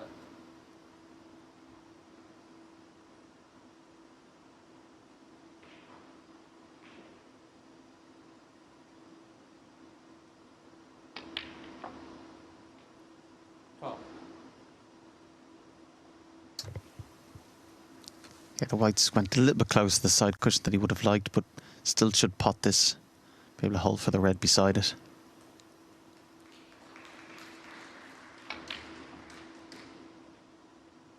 And important now in potting this red, they leave himself a nice angle on the black. 19. 20. I felt he could have rolled it in, been low on the black to go into them.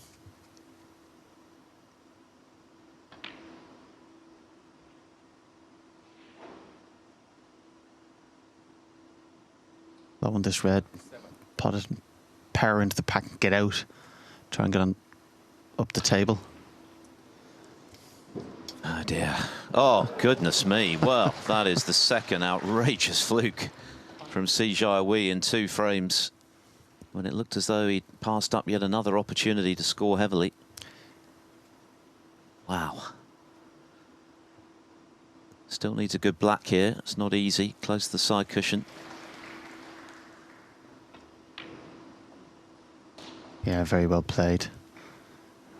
The previous red he did miss, similar to the black he missed in the previous frame. Just rushed it a fraction, that extra second or two. However, very lucky to then fluke. Great recovery with the black. And just keep his concentration here, keep the cue ball control.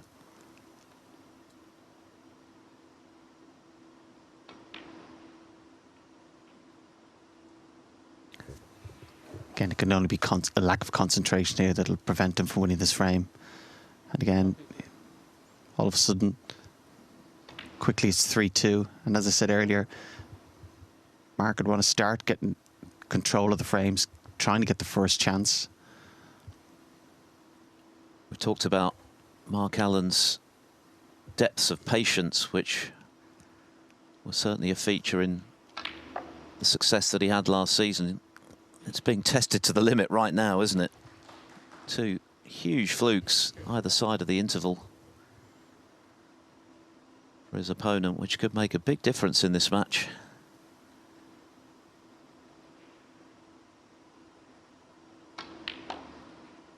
Of course, because in this instance, both players have frames to play with. But of course, there's no guarantee in playing those frames you're going to get a chance, whether that be your opponent's good play or good fortune.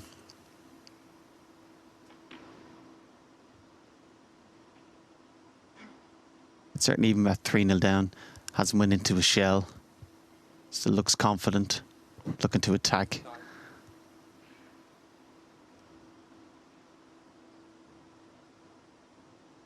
Last round probably went for 1 or 2. He shouldn't have, but that's part of his game. It's part of what makes him dangerous.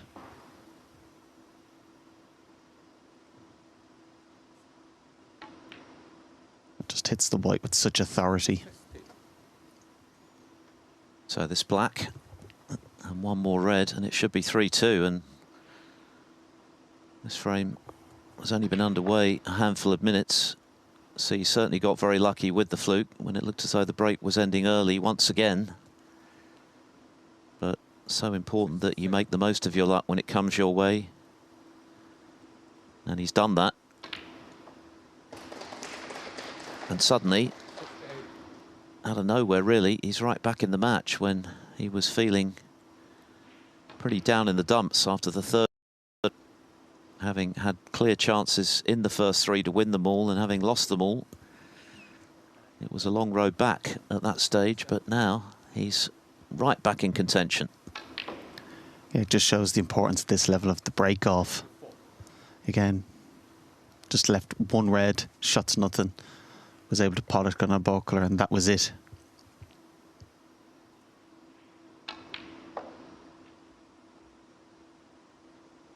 Again, with the break-off, I always feel rather than get concerned with trying to get, in theory, a good white. Ideally, you want to try and get a good contact on the reds. Main priority on the break-off is just don't leave your opponent a pot. You're not really going to put your opponent in trouble off the break. What's far more likely to happen is that you can leave your opponent a red. And as we've seen at this level, that one red can lead to the frame. Again, he's took these really well.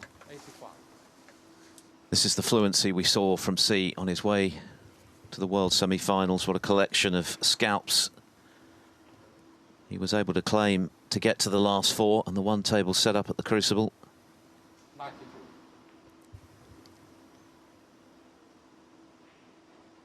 Beat Tom Ford and Jordan Brown in the qualifiers. Then, of course, Sean Murphy in a decider. Rob Milkins, the Welsh Open champion last season. Anthony McGill in a decider.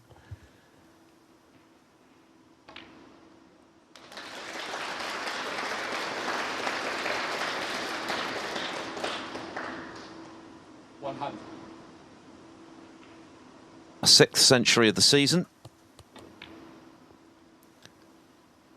Again, talking about the World Championships, it's such an advantage if you can win in frames in one visit so efficiently. Just takes far less out of you than having long, protracted frames. And again, I know he has the frame one, but still effortless cueing there. Felt like he barely hit it. But still a great reaction.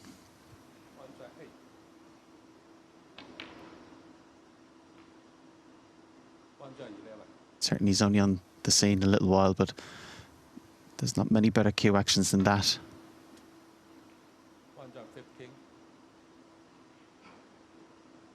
Well, it was a big slice of luck, let's not forget. But he's taken it with both hands. And maybe Mark Allen's turn to feel a bit frustrated. Well, if ever there's an example needed break ends straight cueing, that was it. Brilliant. At 120, but that was a reminder of just how talented Jiahui is as he closes to 3. Jiahui breaking off in frame 6, fresh from a sparkling 120 break, which did contain a crucial fluke early in the piece. His second in consecutive frames. But right back in the match now, from 3-0 down to 3-2. Now it's Mark Allen who's got something to think about. 3 each next door between Zhou Yulong and Liam Highfield on Discovery Plus. Yeah, at the end of that break there, the pink he played, a classic example of ramrod straight cue action. You could see his cue delivering it so straight, and then of course the result hits the pink middle of the pocket, follows through white middle of the pocket. Just an example of his mechanics and visuals aligned. But has he left this red for Allen? If he has, that's a poor shot. Times Jiahui's safety not the best today.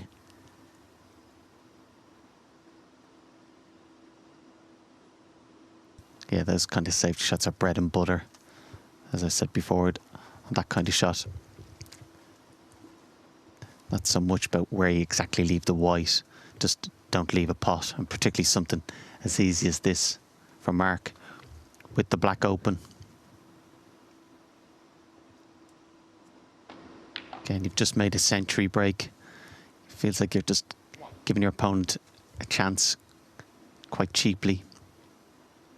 Yes, and Allen had been starved of table time. He'd only scored 6 points in the frames either side of the interval, so it's been quite a while since he'd potted one. But gifted one to start this frame. But that has not worked out. And a break by the look of it.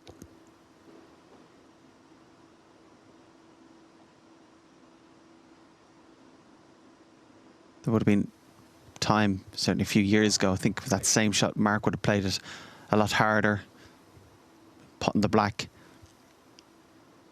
But certainly a little bit more cautious, kind of just made sure of the black.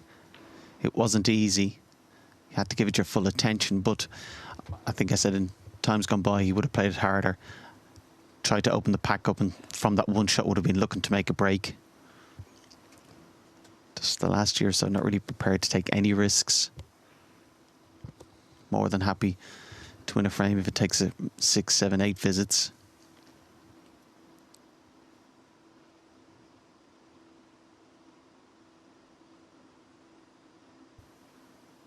So he's probably harder to beat, but on the same token, you probably don't fear playing him so much. Really heavy scorers that can take the game away from you, you tend to fear more. But obviously working very well from last season, winning 3 titles.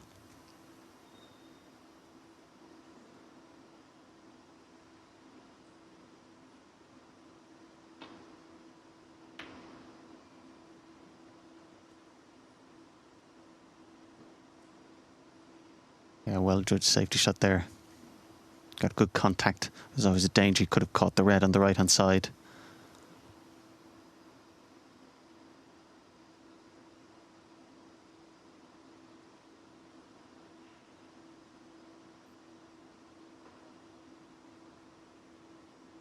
Yeah, you could hear Mark say shot and tap the table. It's coming down to think, if he just rolls up to red and plays a dump shot, can he leave the white in such a position that he won't leave, see, an easy pot, or ideally any pot?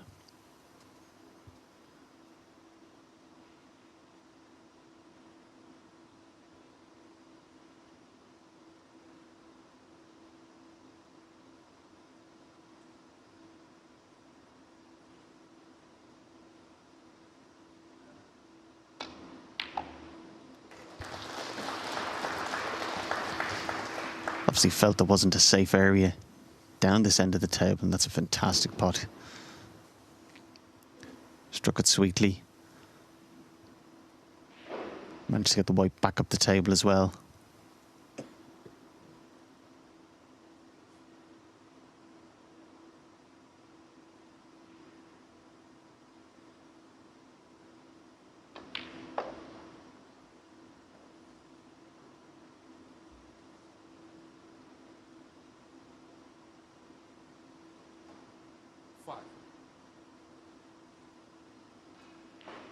Yeah, maybe a couple of seasons ago, Mark Allen might have been ruffled by the to get the job done. Doesn't care if it at times isn't particularly attractive, as long as he gets the win. Of course, he wants to play well into the bargain, but that ability to win ugly is so important, because you can't always play your best. But once again, positionally, it looks as though that has not gone to plan. Yeah, even that shot looked like he was trying to be a little bit too precise, too clever. Certainly in the past, he would have played a lot firmer, disturbed more balls. Feeling like he was reluctant to open the game up too much, but feels like an opportunity missed there.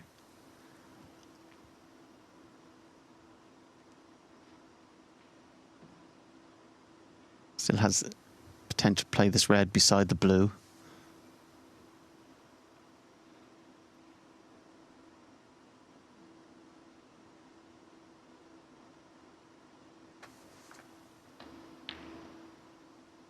Oh, that's a really good pot. Excellent recovery from Allen. He's not lost his ability to pot them from distance. And he's always had plenty of bottle, as they say. Not afraid to go for it.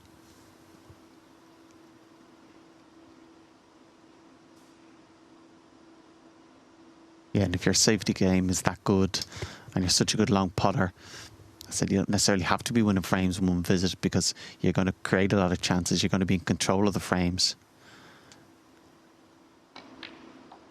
And of course, last week, winning a match 4-0 with 4 centuries. That's not many have done that. Mind you,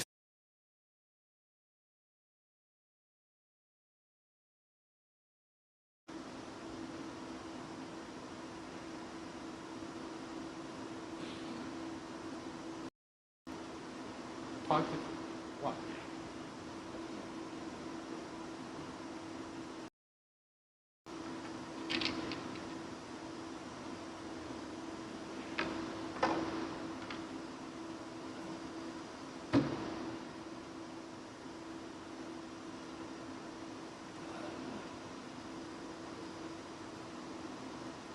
29 Punkte. Und die nächste Hürde, die er wieder meistert. Starker Ball mit Hilfskö von Mark Allen, bleibt also im Break. Ja, und wenn man so gut locht, dann wird die Stellung auch sekundär. Aber ob das dauerhaft gut geht, darf bezweifelt werden.26.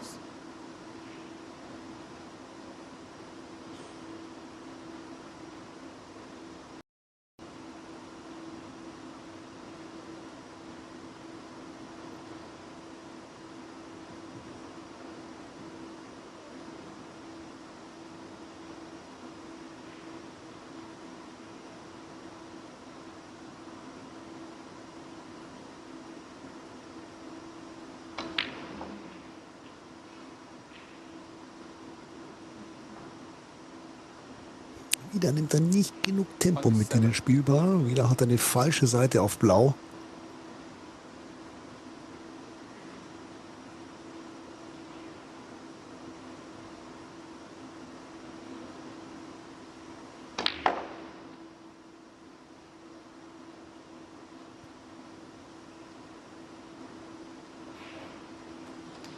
Auch für ihn gilt in diesem Break bisher 40 Punkte 32. vom Tisch genommen. Die Spielballkontrolle, die fehlt nach wie vor in diesem Break, aber er kann es halt jedes Mal wieder das gute Lochspiel kompensieren. Das ist die beste Stellung seit geraumer Zeit, die er hier bekommt.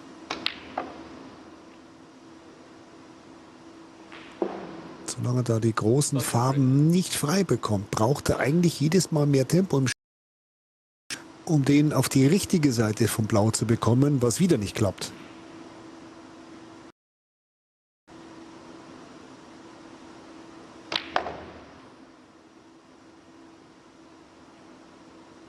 Der wird gefährlich. Aber geht sich gut aus. 38.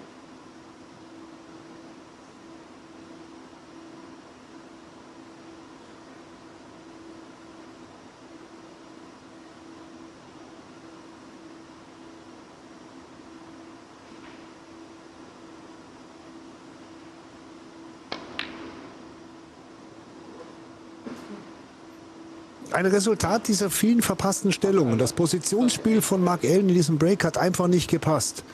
Und so ist Schluss nach 46 Punkten und sie könnte den Spieß umdrehen.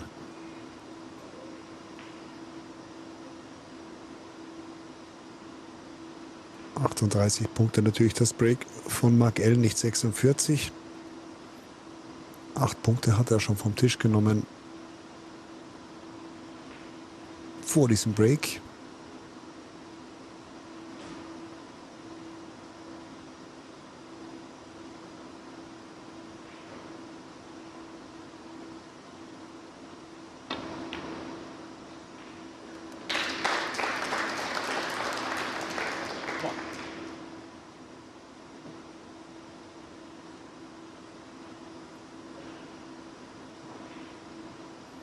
Dreimal sind ihm die Frames um die Ohren geflogen, dreimal nach Führung, nachdem er die erste Chance hatte, in den ersten 3 Durchgängen.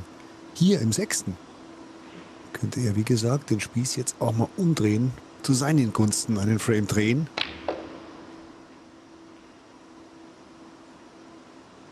Im Moment wirkt er auf mich ein Stück weit sicherer. Aber auch er ist nicht immer Herr des Spielballs.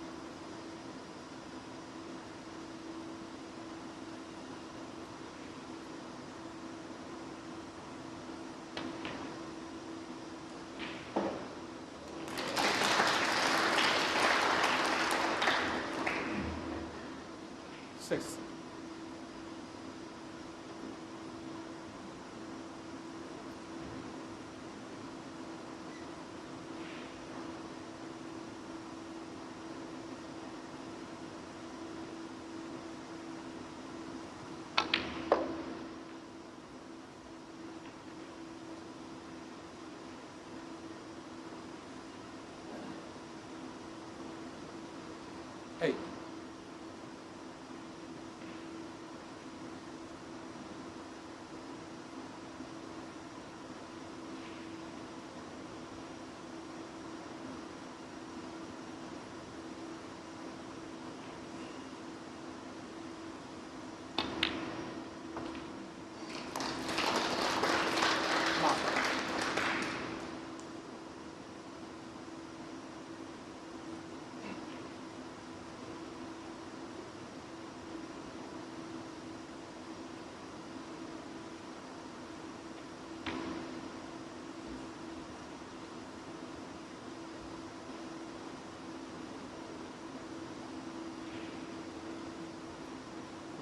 Fourteen.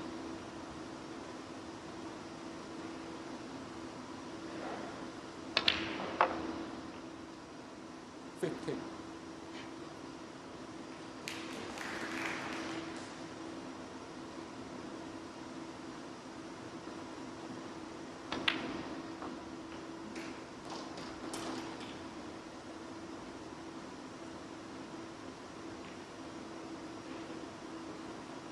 Twenty-two.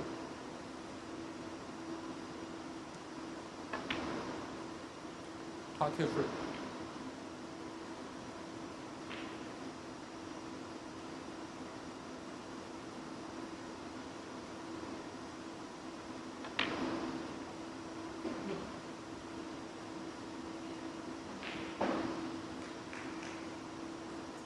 30.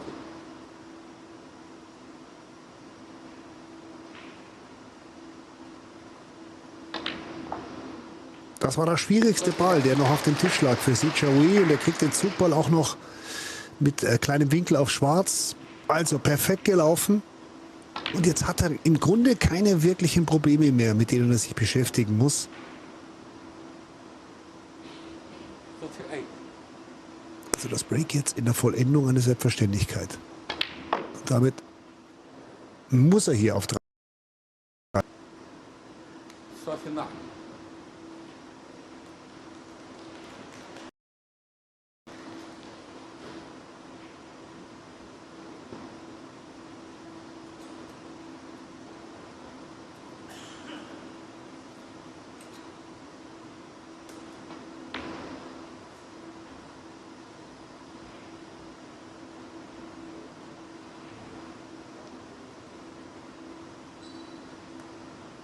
44.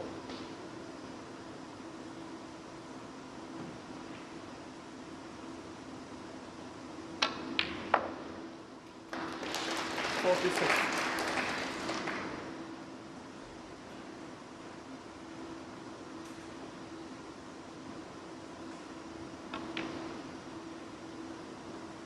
49.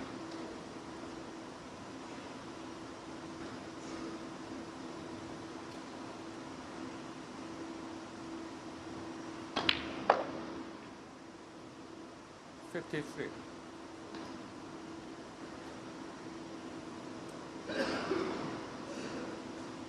Blau und Pink braucht er noch. Dann ist er sicher.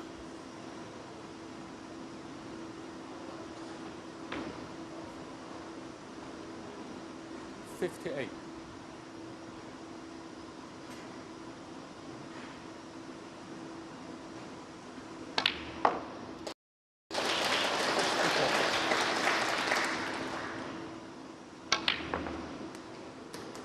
Schwarz fällt nicht mehr, ist aber auch völlig egal. Eine 64er Clearance bis Pink sorgt dafür, dass Jiahui. What a turnaround in this match. Mark Allen was all over Jiahui when he led 3-0, having won 3 frames that he could and perhaps should have lost. But Jiahui has hit back a couple of important flukes, it must be said, in frames 4 and 5. But he was able to give Allen a dose of his own medicine in the previous frame, coming from 40-odd behind to pinch it on the colours. Not the best break-off from Allen. He's taken a red up the table. I'm not sure if C can get through to that. Looks as though he can. Yeah, well then, very bad break-off. The red nearest the right corner. In the previous break, he left that for C and he potted it. But to catch the pack that thick that a red comes up.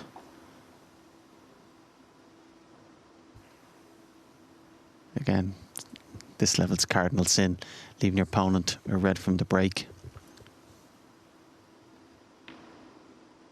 Because without getting too far ahead of ourselves, that might be the last shot Mark Allen plays in this frame.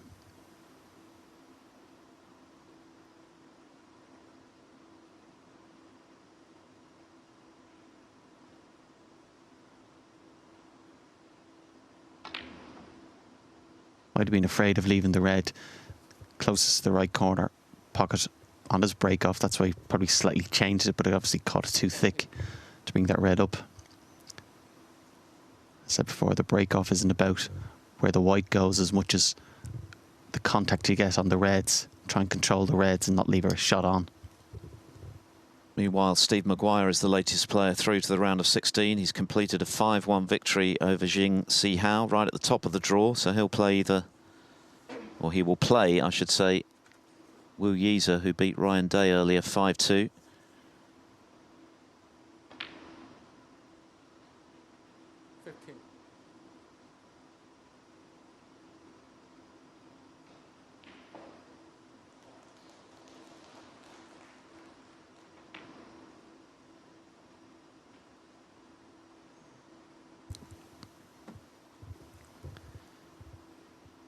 Played a nice little shot there, come through that gap to be on this red.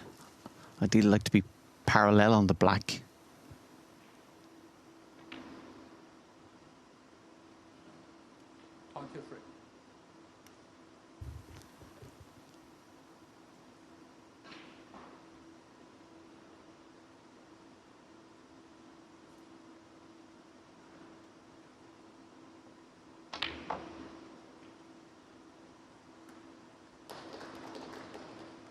Yeah, nice shot there again to cannon that red away. But I said I'd like to be parallel with the black, or even a little bit lower on it, to be able to pot the black and go into the pack.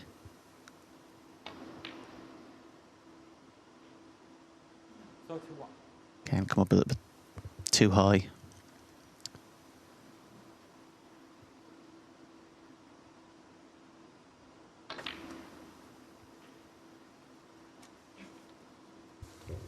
Same issue again, just roll this in, leave the angle on the black.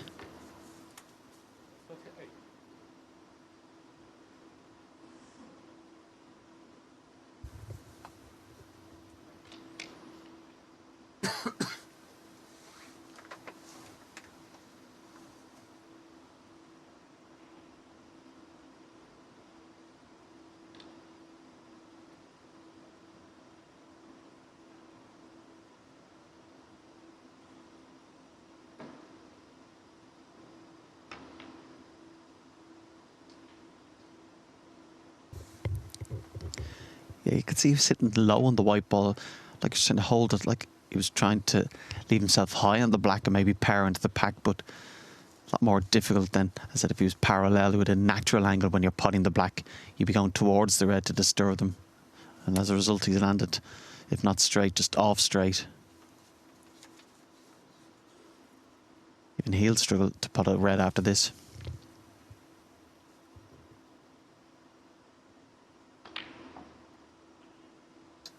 Tom Ford is through to the last 16. He's beaten Rob Milkins 5-2. He'll now play Zhao Guodong, who beat Siu Se 5-0.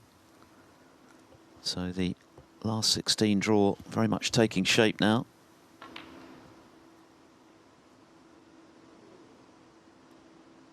Jiahui, 46.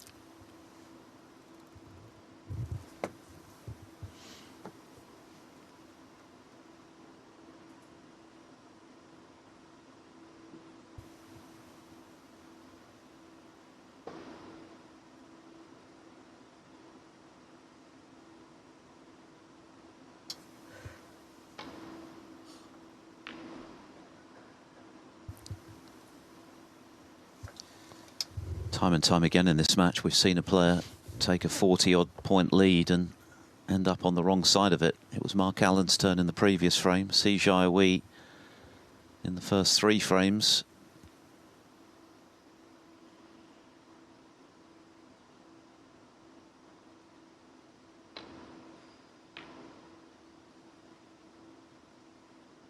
Yeah, was playing that with strong right-hand side and trying to pot it and avoid the pack. As a result, then the side just pushed across and caught it too thin.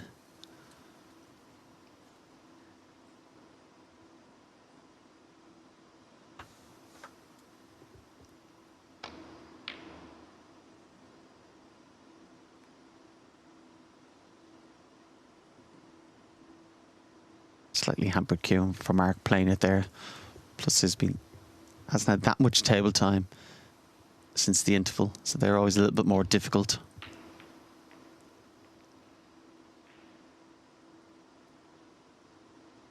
Yeah, nice safety shot there. Nice line and length, covering the pack with the yellow.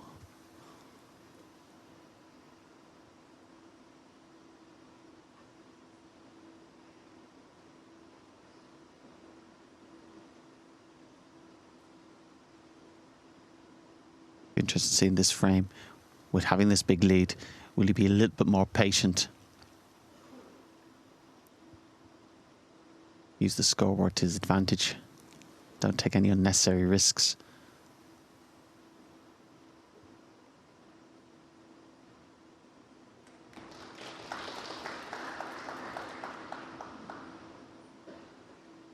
Mark, we know, is more than prepared to wait and wait for a chance or half a chance.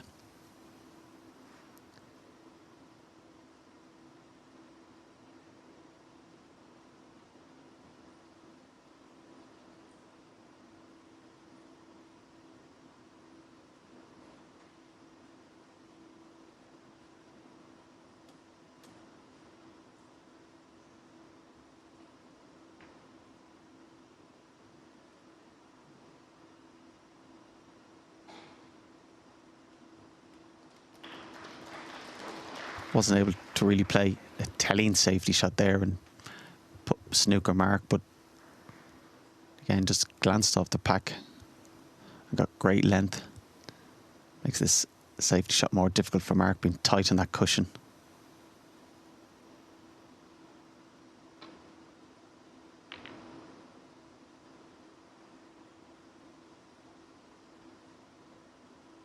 Again, play that well, Mark. Good contact on the red to get the white that far down the table, and then as a bonus he's brought the black away close to the middle pocket.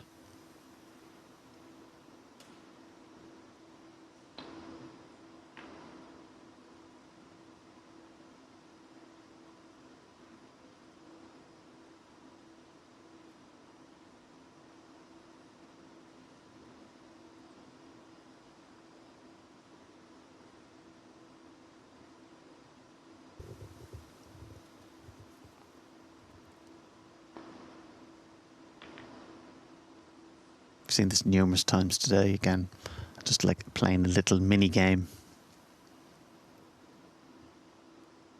Who's going to pot the next red? Good safety for Mark there again, getting the white in on that line behind the green. Just blocks off the reds on the right hand side. See coming down the table just to see again. If he plays off on the reds and leaves the white down here playing a dump shot, what he potentially will leave Mark.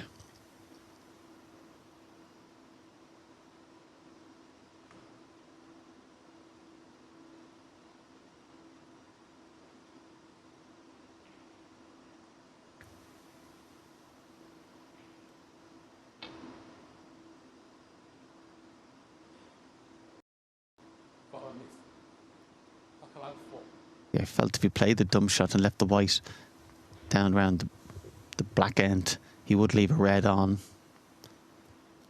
That's why he's played 2 cushions. And again, as usual, players playing this err on the thin side. It's better to miss it altogether, give a few points away, than catching it too thick.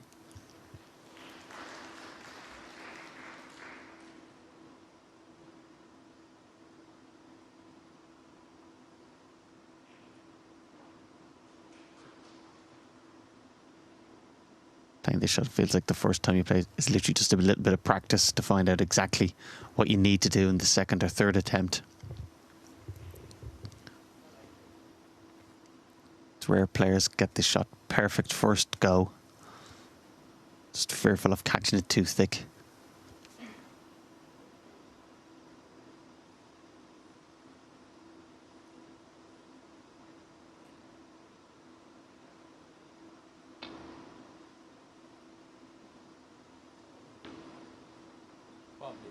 Got closer this time, but again, still missed it.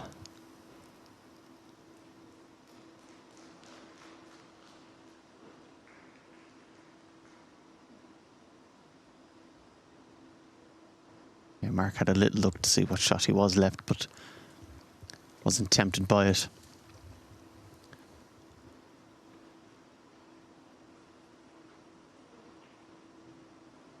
Still important here for Seedon not to be afraid to miss it again another couple of times. I said to give it away another 4 or 8 points isn't going to be as damaging as catching it too thick. Sometimes after missing it a couple of times you can lose a little bit of patience and overcompensate.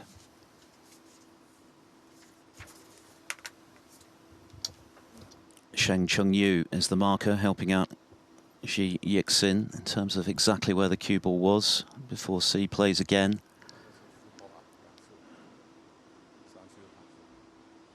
So a red has to be hit this time.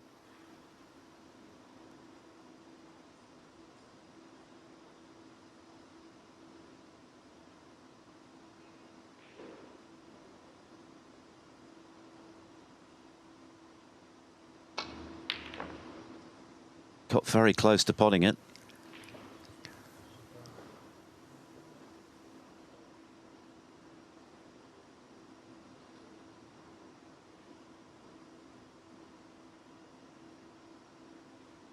Could have been a worse outcome given that Alan is hampered by the black on the red in the balk area.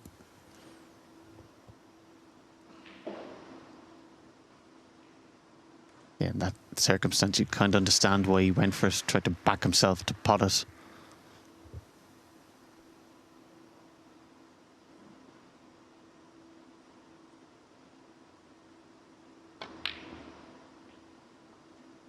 Yeah, could have left Mark something easier, but that's a very good pot from Mark. There's pressure on that shot.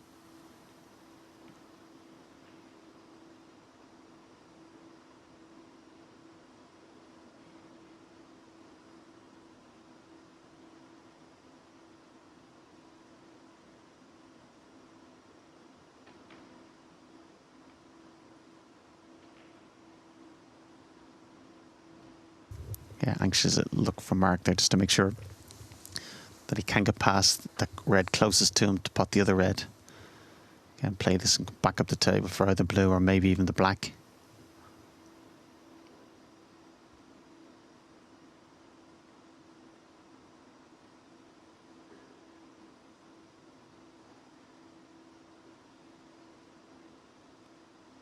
There's a left-hander just stretching a little piece there, just going out to get the little extension to put on the cue.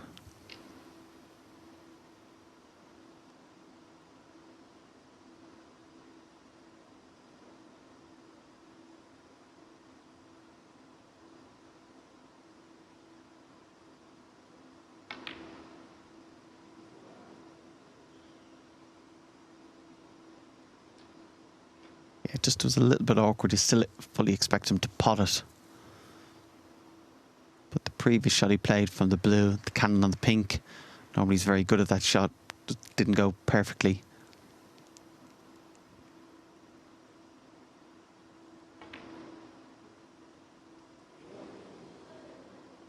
Jiahui would have been relieved to have that chance, and also now disappointed to miss it.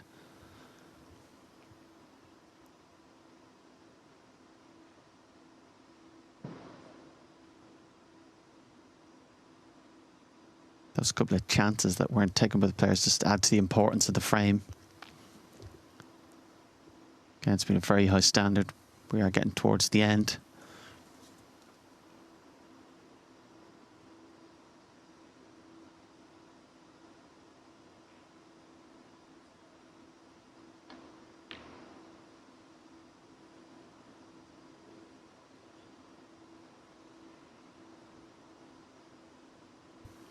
Yeah, Mark didn't totally commit to that red. Could have played probably a little bit more positive.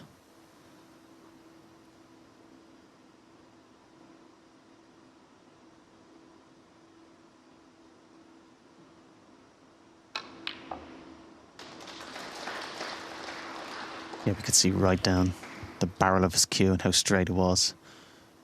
Again, struck her very well. Got great reaction on the white.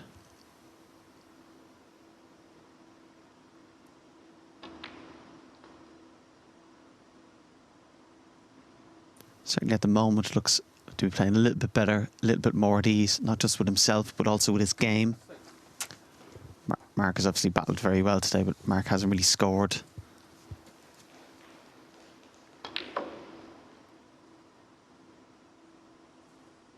And the frames that Mark won, to be fair, is he could have won all of them. Over the course of the match, you would say has been the better player. Allen has made 2 breaks of 55 in frame 1 and 3.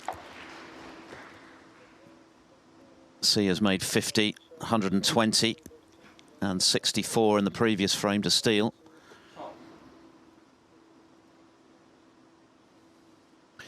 Meanwhile, we have another result in the offing on table 2, and it's another excellent performance from Liam Highfield, who broke his wrist on the eve of this tournament, and perhaps unsurprisingly didn't start in the best fashion. Hadn't won a match or a ranking point coming into the Wuhan Open. Well, he certainly has now, because he's about to complete a 5-3 win over Zhou Yulong, former ranking finalist, having knocked out Neil Robertson yesterday from 3-1 behind to win 5-3. So he's backed up that excellent performance, and he can now look forward to the round of 16 and a meeting with either Stuart Bingham or Ali Carter, who play in the evening session on this 3rd day.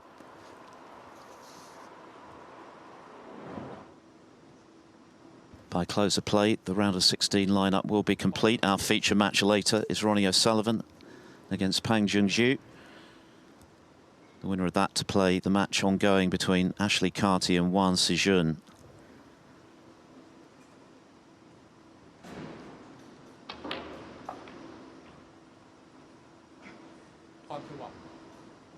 Didn't want the cannon on the black, so that scuppered prime position. 57, 51 the difference with 59 left, so he's going to need another red. Yeah, probably glance the pink onto the side cushion, I think probably the best.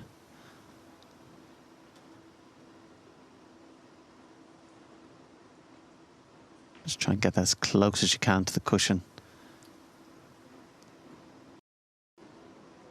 A little bit fortunate not to go off. Very fortunate, I think, if he's left him in the jaws. But should have had the pink closer to the cushion. He was never going to leave Mark a pot. The pink ball was his priority.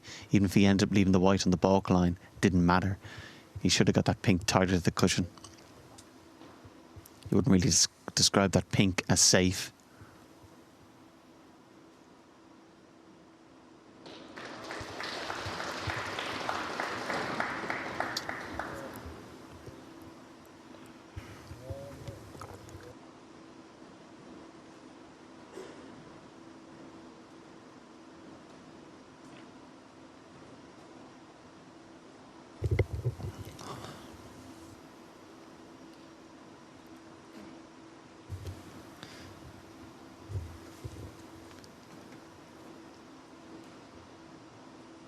Nicely played there, just to got the cover behind the green. Looks like Mark can just roll off the cushion, roll into them. Of course, Mark ideally wants to get them open. C wants to keep them bunched together. Again, 51 ahead. He just needs one more red.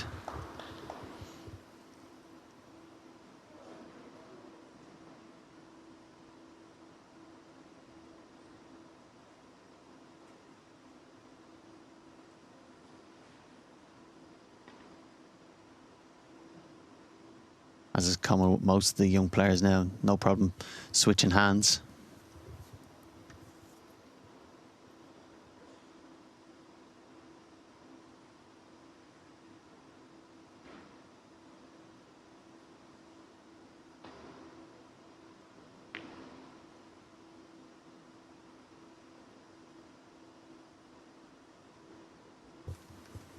This could be the moment for Jiahui. He only needs this red. Mark Allen would require a snooker.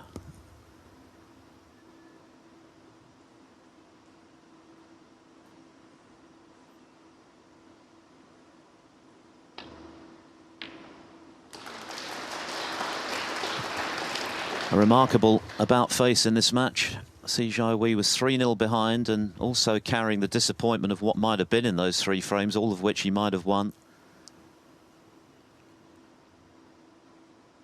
Now he's a frame away from victory. Yeah, we've been talking about his talent throughout the match, but obviously it's a testament to his temperament and character. Not just 3-0 down, but the way he was 3-0 down didn't seem to affect him too much, just continued on playing. And this frame is well and truly over now. So Mark Allen is going to have to win the final 2 frames.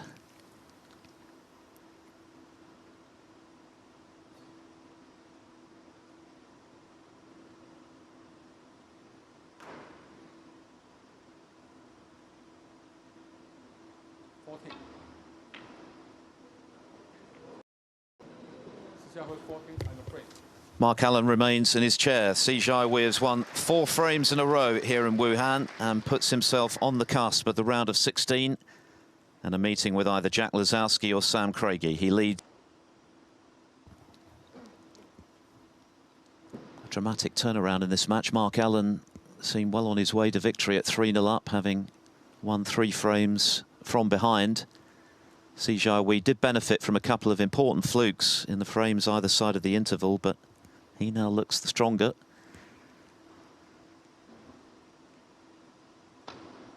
But that's not to say that Allen can't still turn it around, and that was superbly cued. He's already come through a final frame decider against Mark Joyce. He wasn't thrilled with the level of his performance, describing it afterwards as awful, but he was pleased with the way he was able to keep his focus and show some mental strength to get over the line, keep his hopes of a deep run in this tournament alive.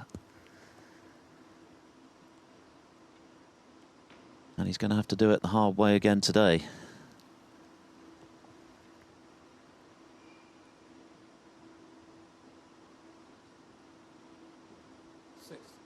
Yeah, it looks like it just slipped by there. A little glance on the red he went by wouldn't have done him any harm. Has left this red into the middle though.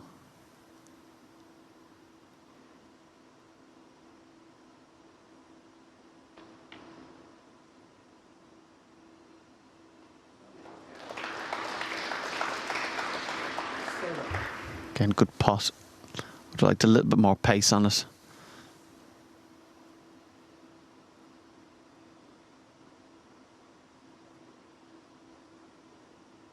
Yeah, but look at this pot this yellow, get back down the table. Choice of a couple of reds, and then try and compile the break from there.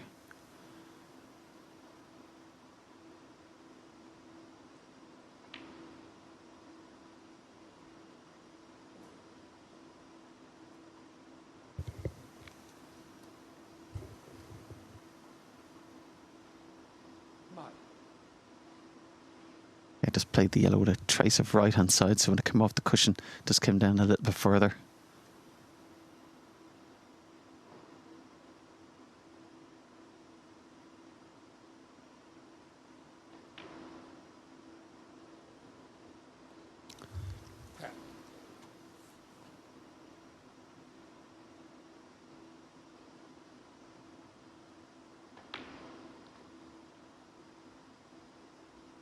With that red beside the black, ideally if you could get a nice angle on the black, you could be able to screw into the pack and still have the insurance of that red, or use that red to get an angle on the black again. So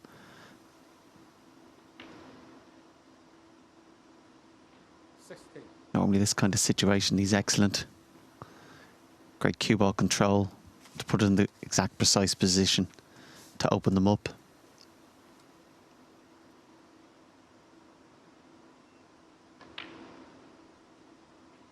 This match is now the last ongoing in this afternoon session here in Wuhan, with Wang Sijun having completed a 5-2 victory over Ashley Carty. And he'll play the winner of the O'Sullivan-Pang match later.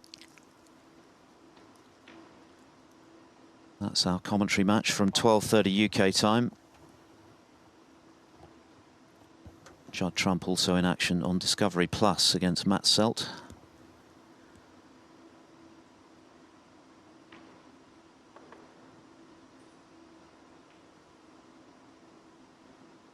Maybe looking just to pot this red and try and disturb a couple of reds.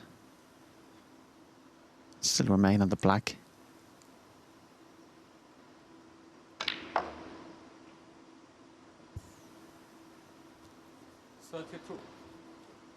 Play that well, actually. Bottom left-hand side, so when it came off the cushion, that running side took it up to the blue.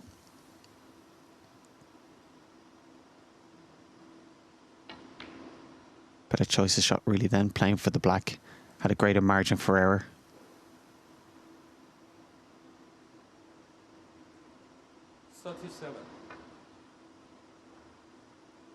Getting a couple of more open reds, but we'll have to disturb the pack in order to win this frame of this visit.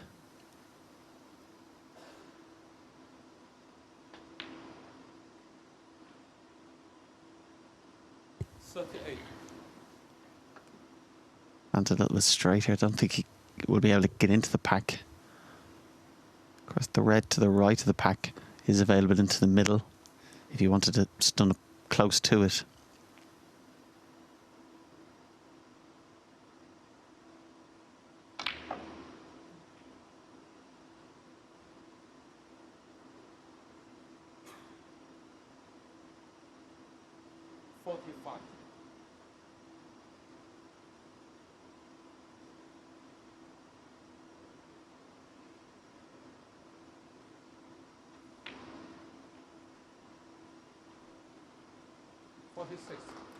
Lovely shot there. Able to judge the pot and the cannon on the pink. Then even now has the angle and pot into pink to be able to stun into them.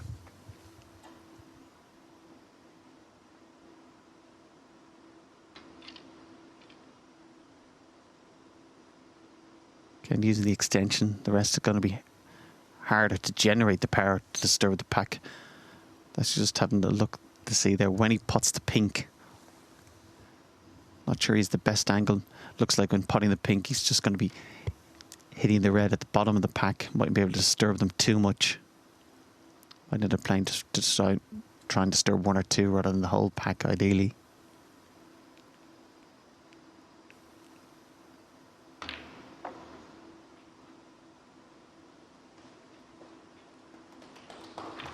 Played it well again. Was able to get into the white enough. Instead of just getting the glancing blow on a red or the pack, was able to get into the meat of the pack and push them out. And now 52 ahead with those extra 3 reds open. If he just pots those with colours, that's this frame gone.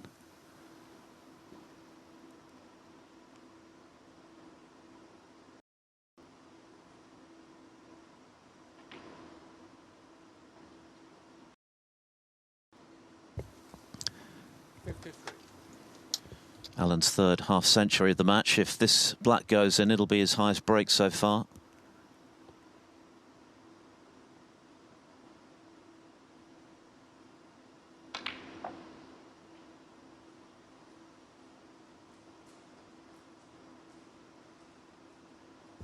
A typically steely response from Alan. Led 3-0, was entitled to feel a bit phased by losing 4 on the bounce. But he's managed to maintain concentration and put himself on the cusp of forcing a deciding frame.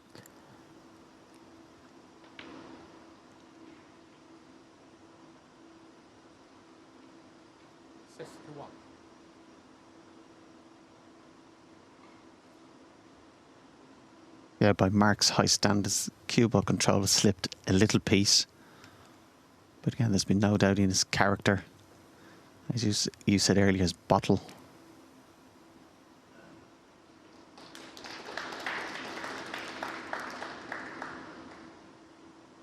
One more red should make absolutely sure that we're going to go the distance in this match.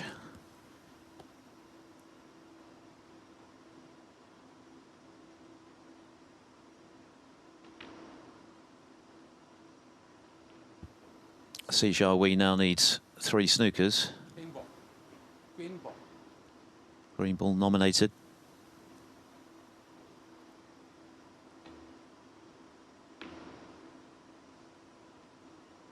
Mark left 69.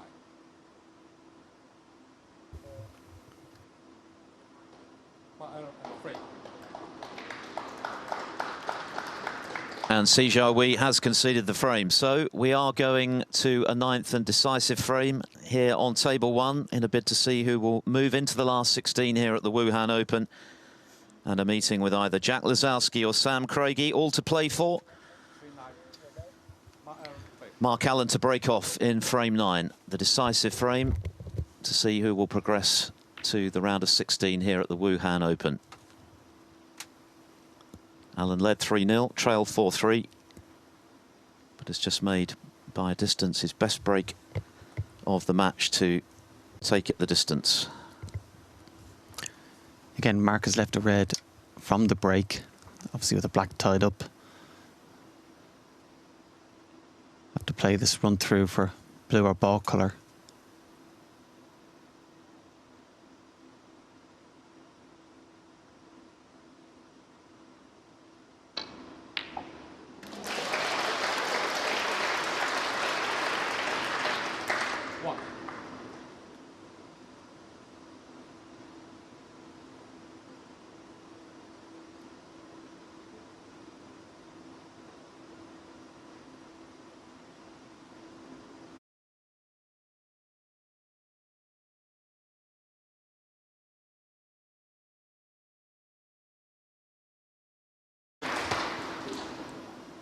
Followed up that excellent long red with that brown.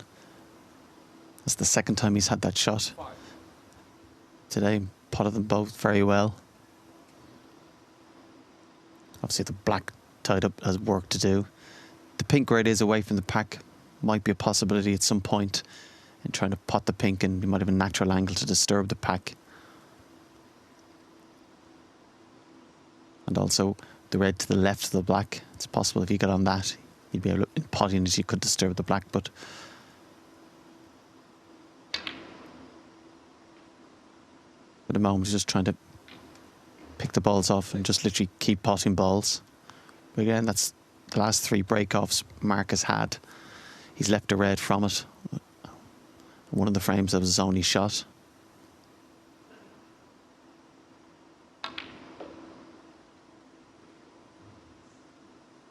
It'd be disappointing for Mark if he was to lose, as well as he's played, as hard as he's battled.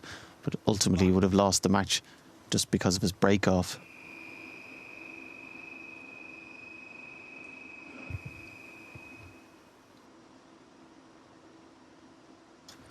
Strange shrill noise in the arena, so Jiahui wisely resetting ahead of this red. The problem for C in the early stages of the match was making the most of the opportunities he had. He was getting in first each time. but not able to kill the frame off in one visit. He was able to do that with the century break, albeit it involved a pretty spectacular fluke to keep the break going early in the piece.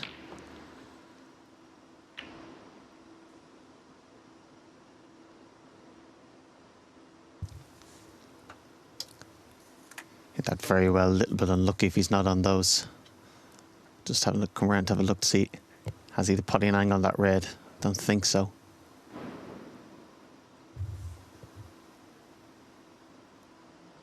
Yeah, he can consider himself unfortunate there. Hit it very well. Just literally a fraction away from being on a red. Jiahui, 30.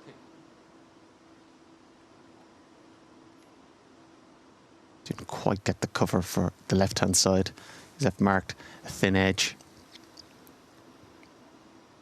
This red to the left-hand side. Might be tempted to try and dig down and swing the white ball around and leave the white ball ideally on the right-hand side of the table. Makes the shot a bit more difficult.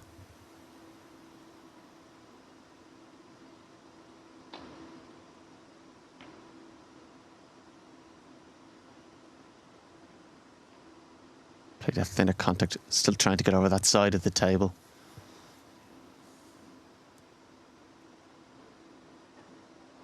And nothing easy left, but hasn't refused much. Yeah, I don't think he was refusing this either.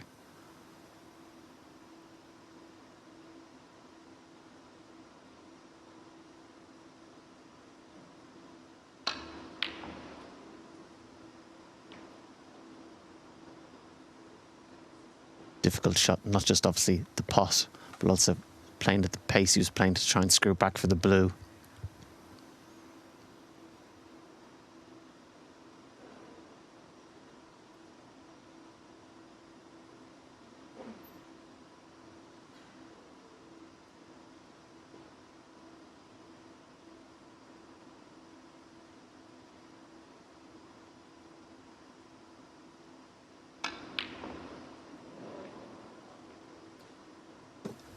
That's a let off for Jiahui, and worse for Allen. A chance to get back in straight away.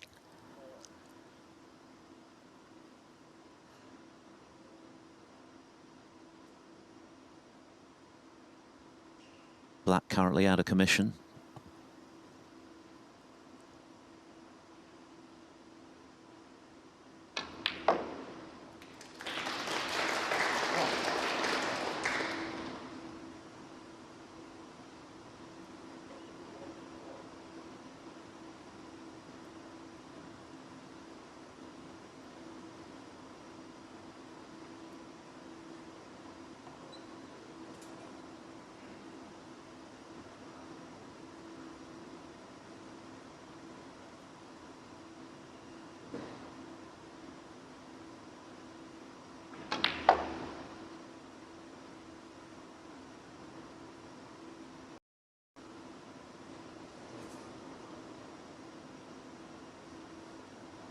Six.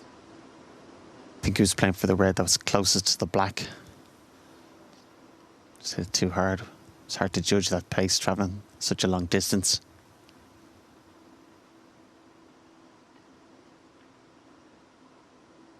Jiahui, 6. From the initial red he played, ideally he would have liked to been high on the blue.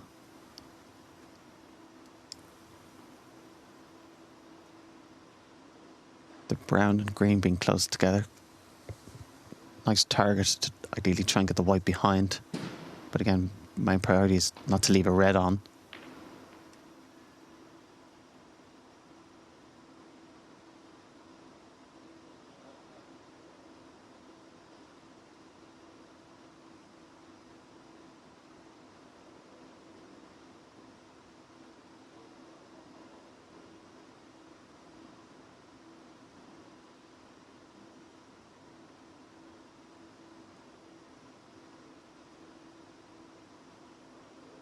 Again, coming around, I think he's looking at playing the red to the right corner and just looking for the gap. If he pots and swings around the angles, obviously wants to avoid the reds at the black. Difficult pot, made more difficult by the positional play.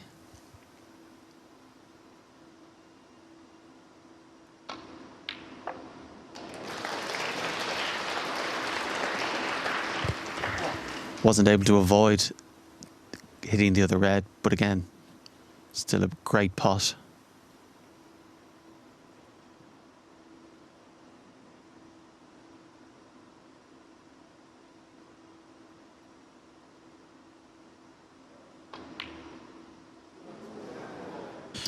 But the pink eludes him. How expensive is that going to be? Such a good initial red once again from C from long range, but the pink may yet be a very costly chance for Allen. Just 20 behind in this decider.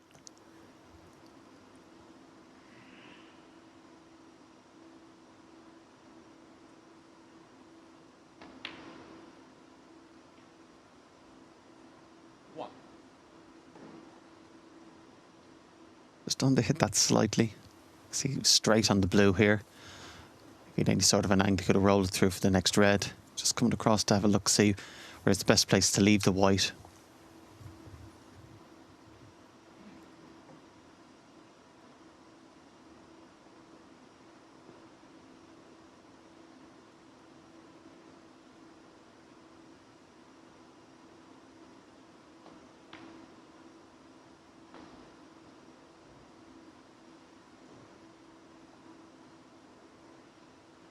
Putting this red, obviously running away from the blue. 6. Perfect position after this, not guaranteed.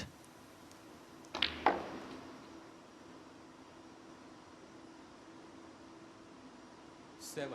Again, for Mark, quite a poor shot there. Didn't get into the white, didn't hit it low enough to keep away from that side cushion.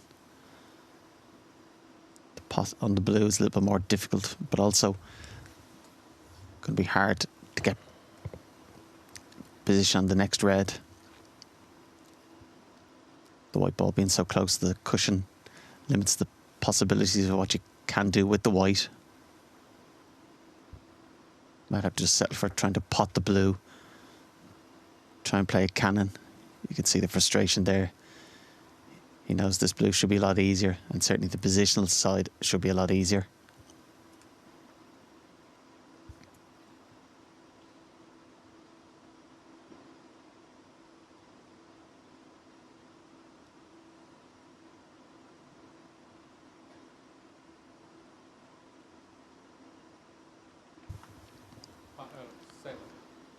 So relief for Jiahui that the miss pink just now to left centre was not expensive, but snookered nonetheless on the remaining reds.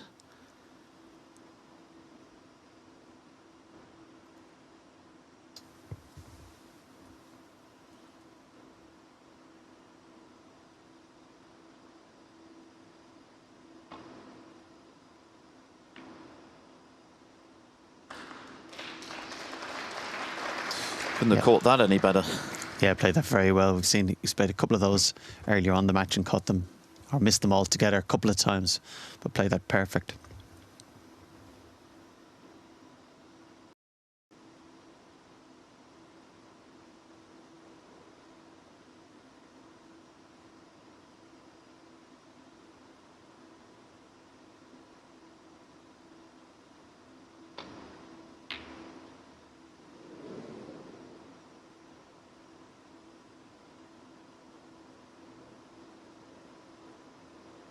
Mark just hanging back at the table there, looking anxiously to see was there any chance he'd cover the red. But no, going for the plant, got so close, the red has stayed in the jaws. Can be difficult in these shots to try and get the white away from the pocket, get back up the table.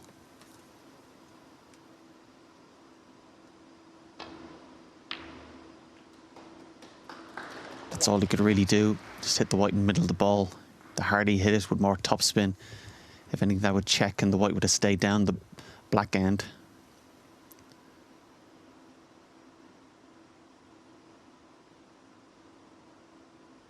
Just looking at the brown, slightly more difficult pot, but in potting it, he will be coming back down the table if he avoids the yellow. If he avoids the middle pocket. That's what you're just thinking about.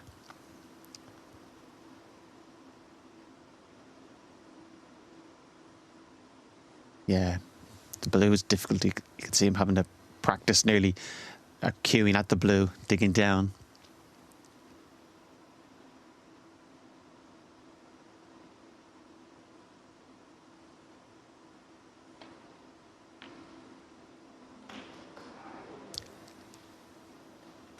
Yeah, you can't really criticise him there. I think the whole priority was to make sure you pot the brown. You didn't want to miss the brown, trying to avoid the yellow or the middle pocket.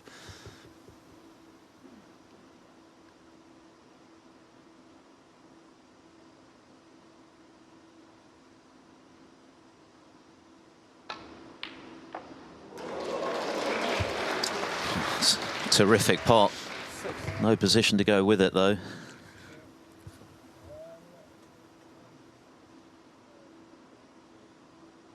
Yeah, that's twice he's had a very similar shot in this frame, and both times he's got the pot, but hasn't been low enough on the white to swing it around and to avoid another ball. But again, the pot was his priority.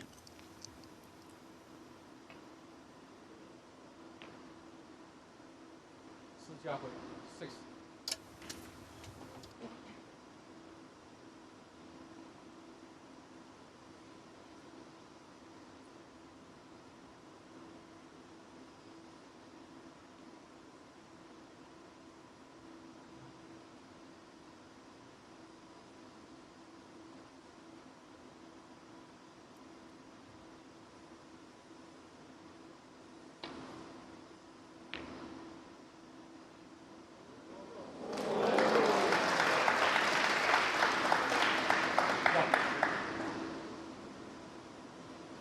Yeah, I'll settle for that. Gives him control of the frame. Just roll up to the brown, guaranteed a snooker behind the green. 1. 18, the margin in C's favour. Still a possible 67 on the table.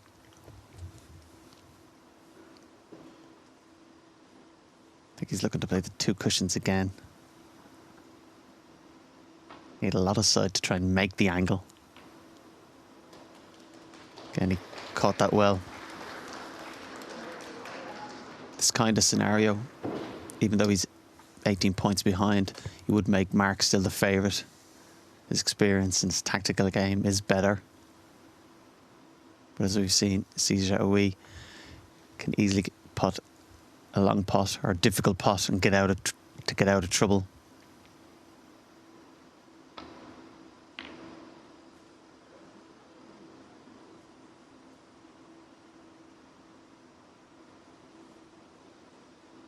Again, the whole match could be decided on who pots the next red.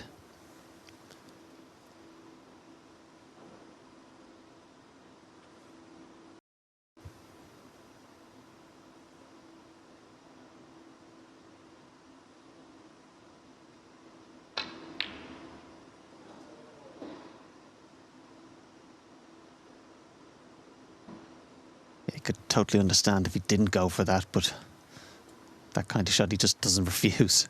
Just keeps backing himself.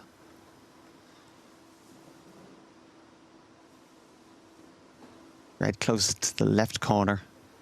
Mark could play as a shot to nothing.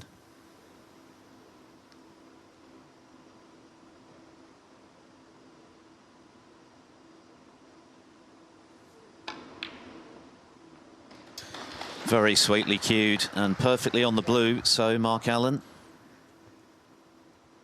with an opportunity. Only 17 behind. Yeah, real positive shot there from Mark. Probably more likely to pot it.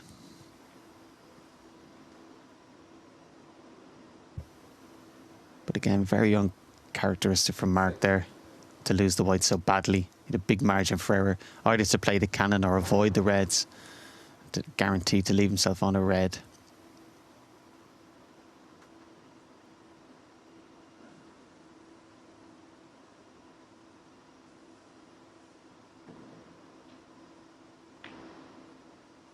But there is tension out there.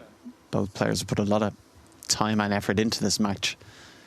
be a tough one to take for either player to lose. So you can understand why they're a little bit cautious.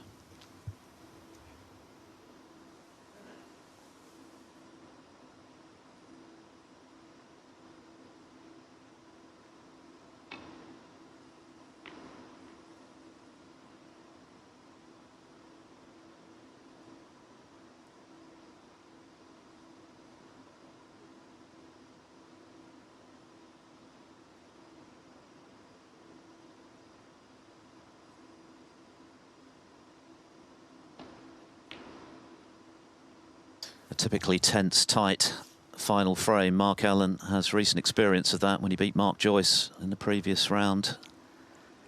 Got over the line in a 25-minuter.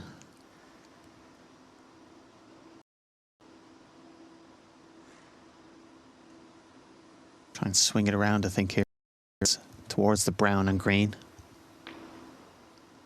Caught a bit too thick. Needs cover behind the green.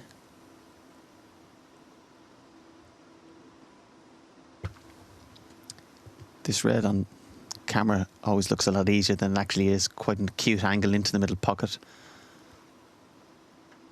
it might be tempted to play it into the corner.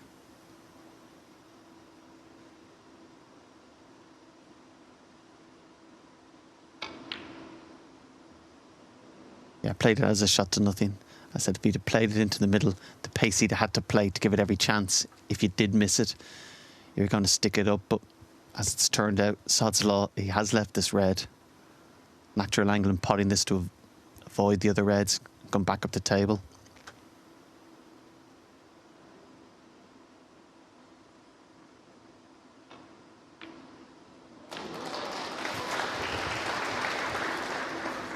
It's a struggle for either player to make anything of their initial pot in this decider. Yeah, it looked like he could avoid the reds there, but again, had to just make sure he potted. There's no point in trying to dig down into the white and make the pot more difficult to try and avoid those. Again, the pot was his priority. But he has left himself in a bit of trouble.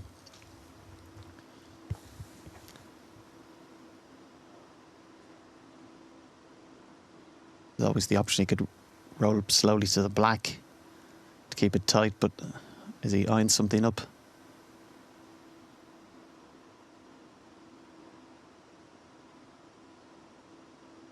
I think he's looking at this green.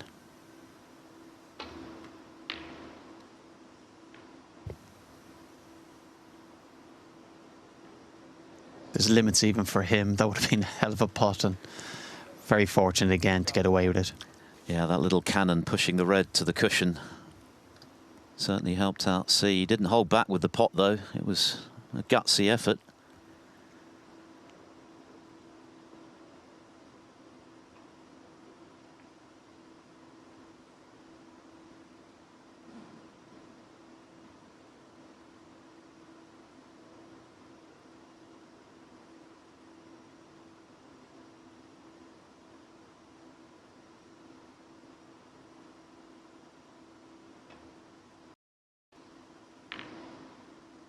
He was up very quickly there. The double kiss would have concerned him. Could have been worse.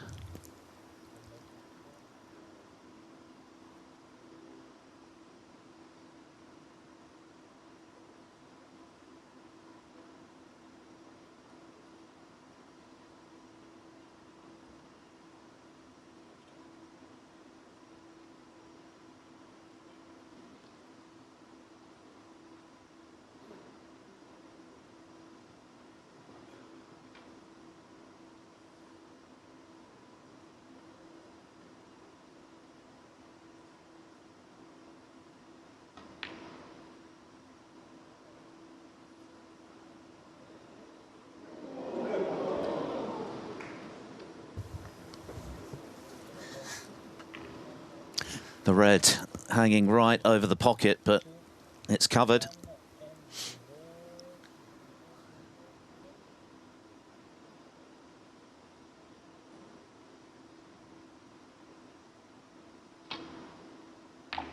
Oh, he could get through to it. But again, positionally far from great. Yeah, bad shot from Mark there. I suppose it was a speculative double, but he should have played a shot that guaranteed his opponent didn't have a shot. 14 ahead, and also has control here, chance to play first telling safety. Of course, he'd like to get another colour safe. Yeah, thin glance off the black. Yeah, play that well. Again, would have been a bonus to get a snooker, but I think the priority there was to get the black safe on the side cushion, which he did. And as it turns out, as a bonus, that cannon on the brown has put that safe as well.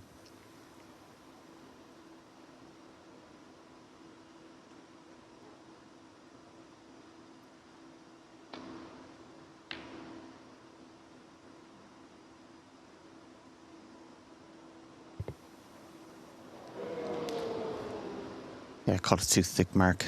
Needed a little bit of luck, didn't get it.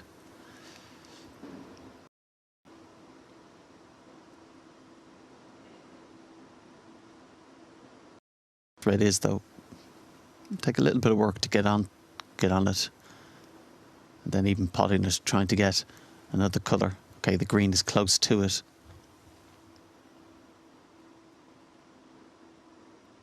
Of course, doesn't have to pot that last red. If you can stun the white where that last red would be, every chance of getting a snooker behind the green. But first, you try and pot this.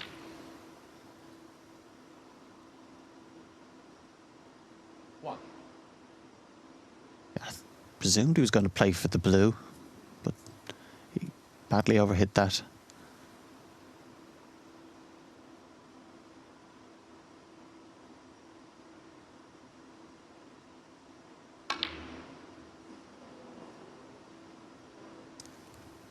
A mistake there from the red. He should have made sure in potting the red, because you couldn't miss the red, to get perfect on ideally the blue, and from there you're in total control. Just those little attention to detail at certain moments can prove costly. But again, of course, that will come in time. But from where he was, he never should have just got one pot. One of those frames that for quality will be swiftly forgotten, but how important is it? Chance to get into the last 16 of this lucrative event with £140,000 going to the winner on Sunday. Mark Allen looking to really kick-start his season after a modest opening in the ranking tournaments. Yeah, this type of frame seems to happen far more likely in a decider than early on in the match. Just adds to the tension.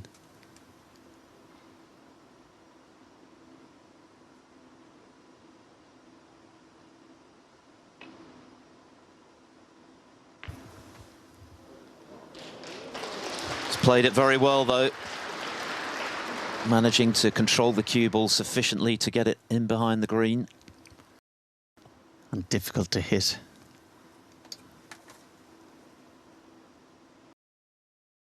You could easily take 3 or 4 attempts at. And of course then, even if he does hit it,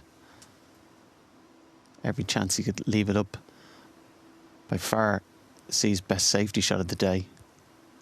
Could prove very telling, particularly with that 15.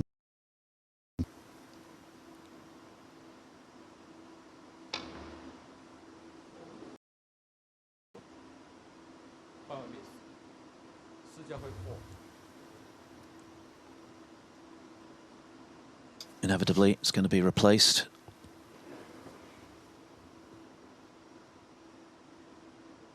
Yeah, the extra points can be significant as well, of course.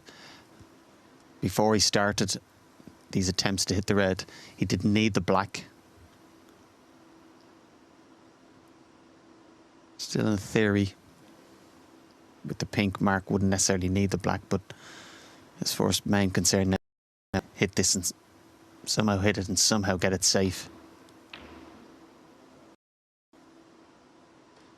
You'd be delighted with that.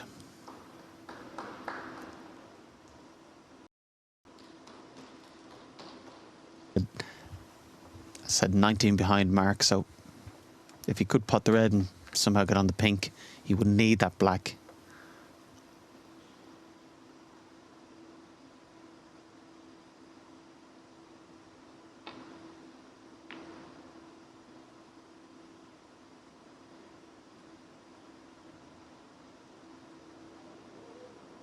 Okay, another excellent safety. Was obviously trying to, or hoping to get a snooker, but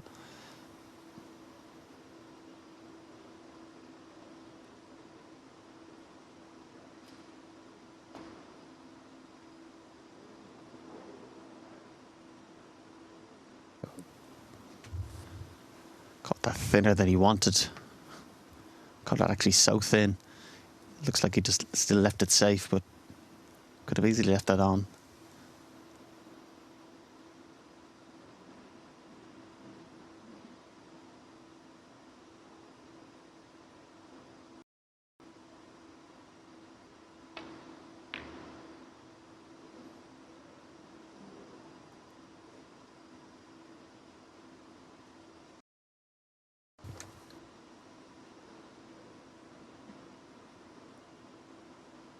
The deficit, 35 remaining.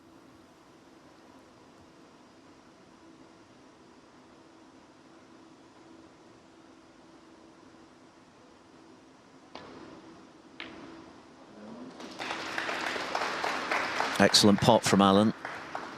A lot of work to be done to turn this into a match-winning chance.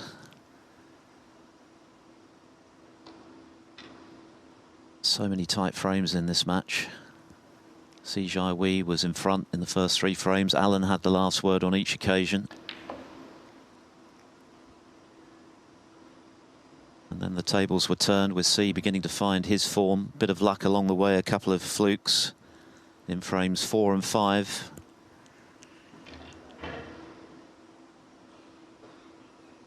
And now down to the wire, down to the last 6 colours.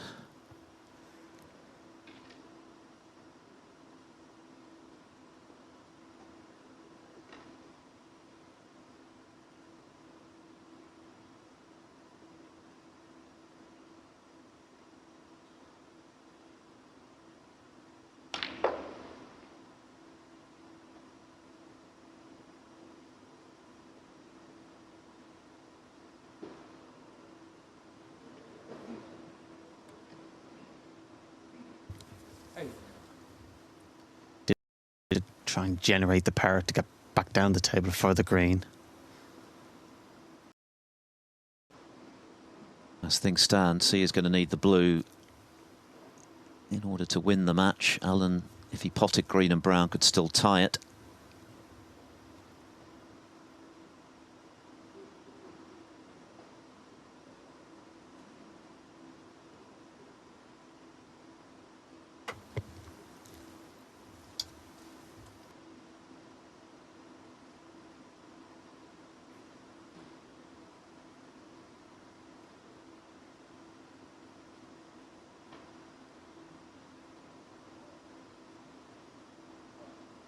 Mark 8.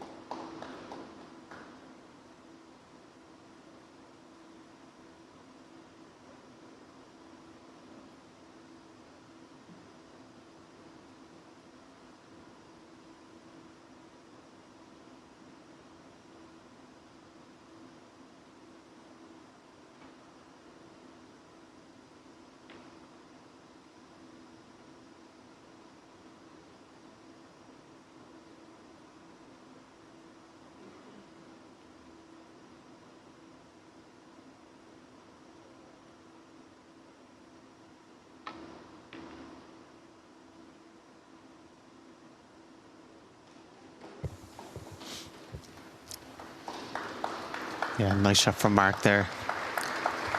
Looks like not only has he got the snooker, but also he's just taking the black a little bit further away from the cushion. Because if he was to put the other 4, he'd still just be 7 ahead on the black, so he still would need it. Yeah, this is difficult to hit. It's certainly difficult to get safe.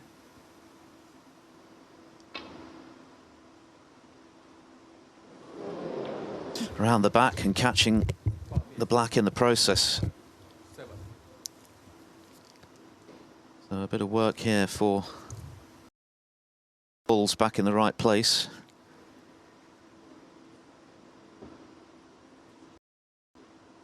Black was slightly dislodged from where it was.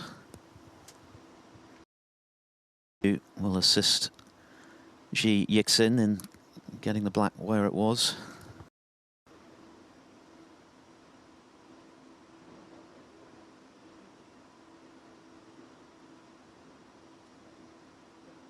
Just a reminder of the other results in this afternoon session. Liam Highfield backing up his win over Neil Robertson. He's beaten Zhou Yulong 5-3.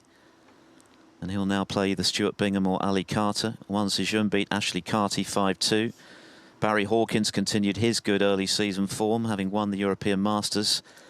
A 5-1 winner today over Jamie Jones, and he could play Judd Trump next. Trump is in action in the evening session today against Matthew Selt. They're in the top half of the draw, of course. Tom Ford beat Rob Milkins 5-2, and Stephen Maguire beat Zihao Jing by 5 frames to 1. Our feature match later, Ronnie O'Sullivan against Pang Junxu. That's on table 1 from 12:30 UK time, so around an hour and 20 minutes.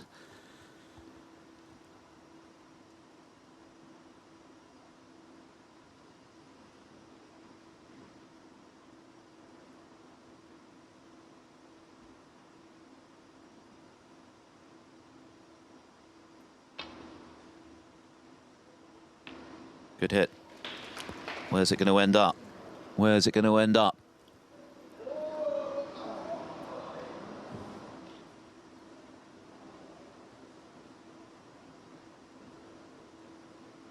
$14 now the difference.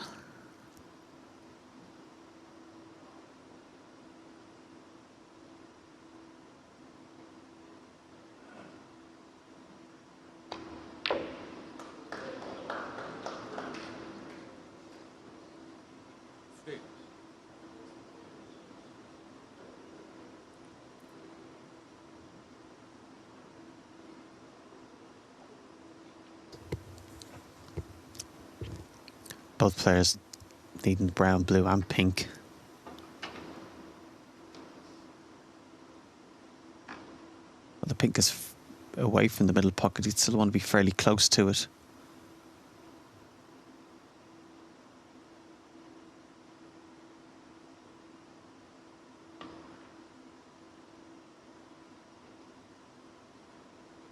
Mark looking to get the snooker. Not quite the snooker, but the full 12 feet.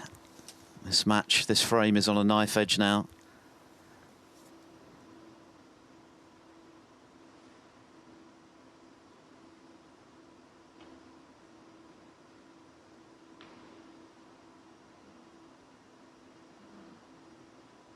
Yeah, good shot there. Just containing shot. Didn't try to be too clever. Try to do too much. Just settle for leaving it safe.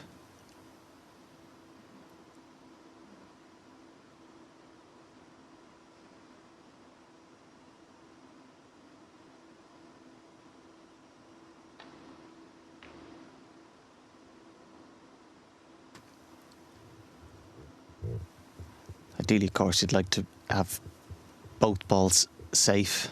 But again, in this instance, the priority is always going to be just get the object ball safe.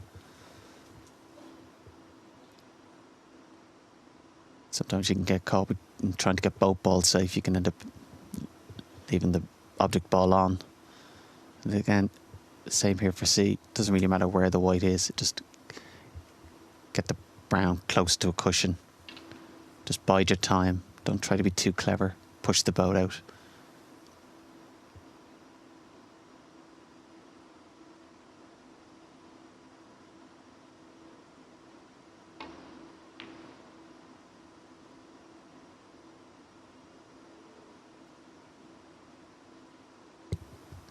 Played it well. Obviously was trying to get as much distance as he could between both balls.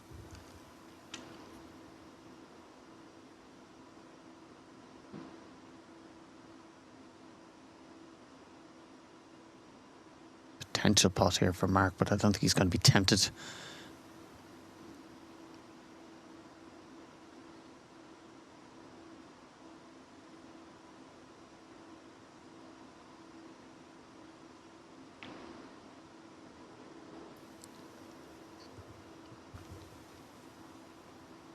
Yeah, just settle for playing it safe.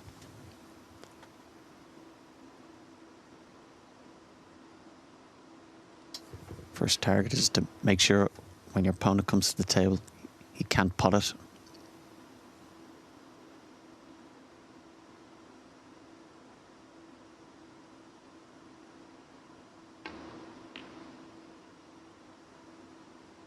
He took a gamble.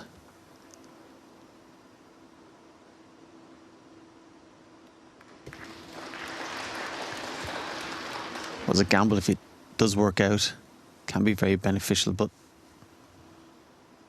always risky.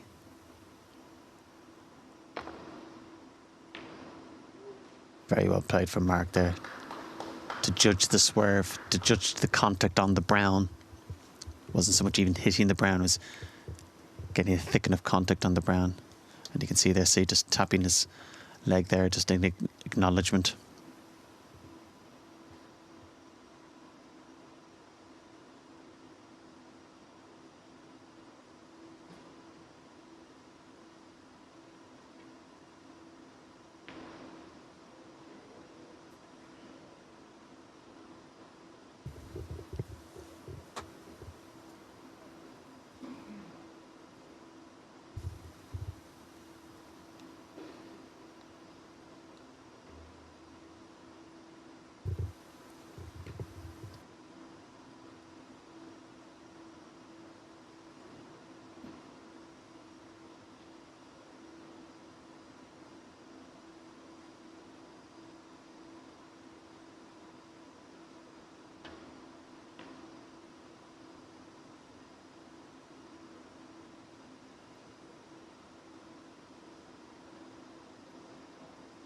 Wow, just pulled up short. Mark Allen wasn't sure.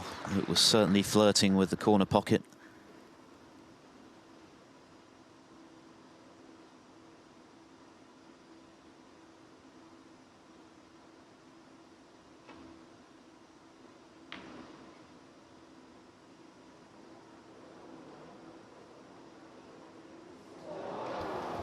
Yeah, just a bit careless there. Big margin for error. Just to put the brown anywhere on the side cushion.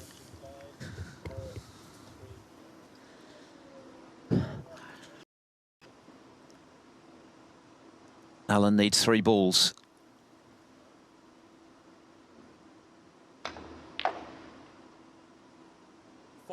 What a battle this has proved to be. At one stage, it looked as though it might be something of a procession for Mark Allen, having won the first 3 frames, all of which he could have lost. Back came Jiahui with 4 on the bounce himself. Allen saving the match with his best break of the match.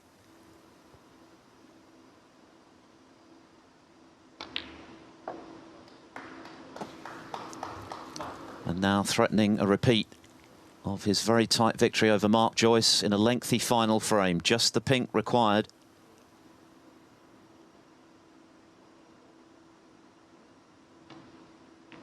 And he's done it, and he's delighted about it. That was hard fought, to put it mildly. Jiahui will be very disappointed to have come so close, but Allen is thrilled. It's not been the best of starts to the season for last season's player of the season, but he has shown his mettle once again. He's outlasted Jiahui and come through a thriller in the end, and a marathon final frame to book his place in the round of 16 and a meeting with either Jack Lazowski or Sam Craigie. Mark Allen, the reigning UK champion, is through by 5 frames to 4.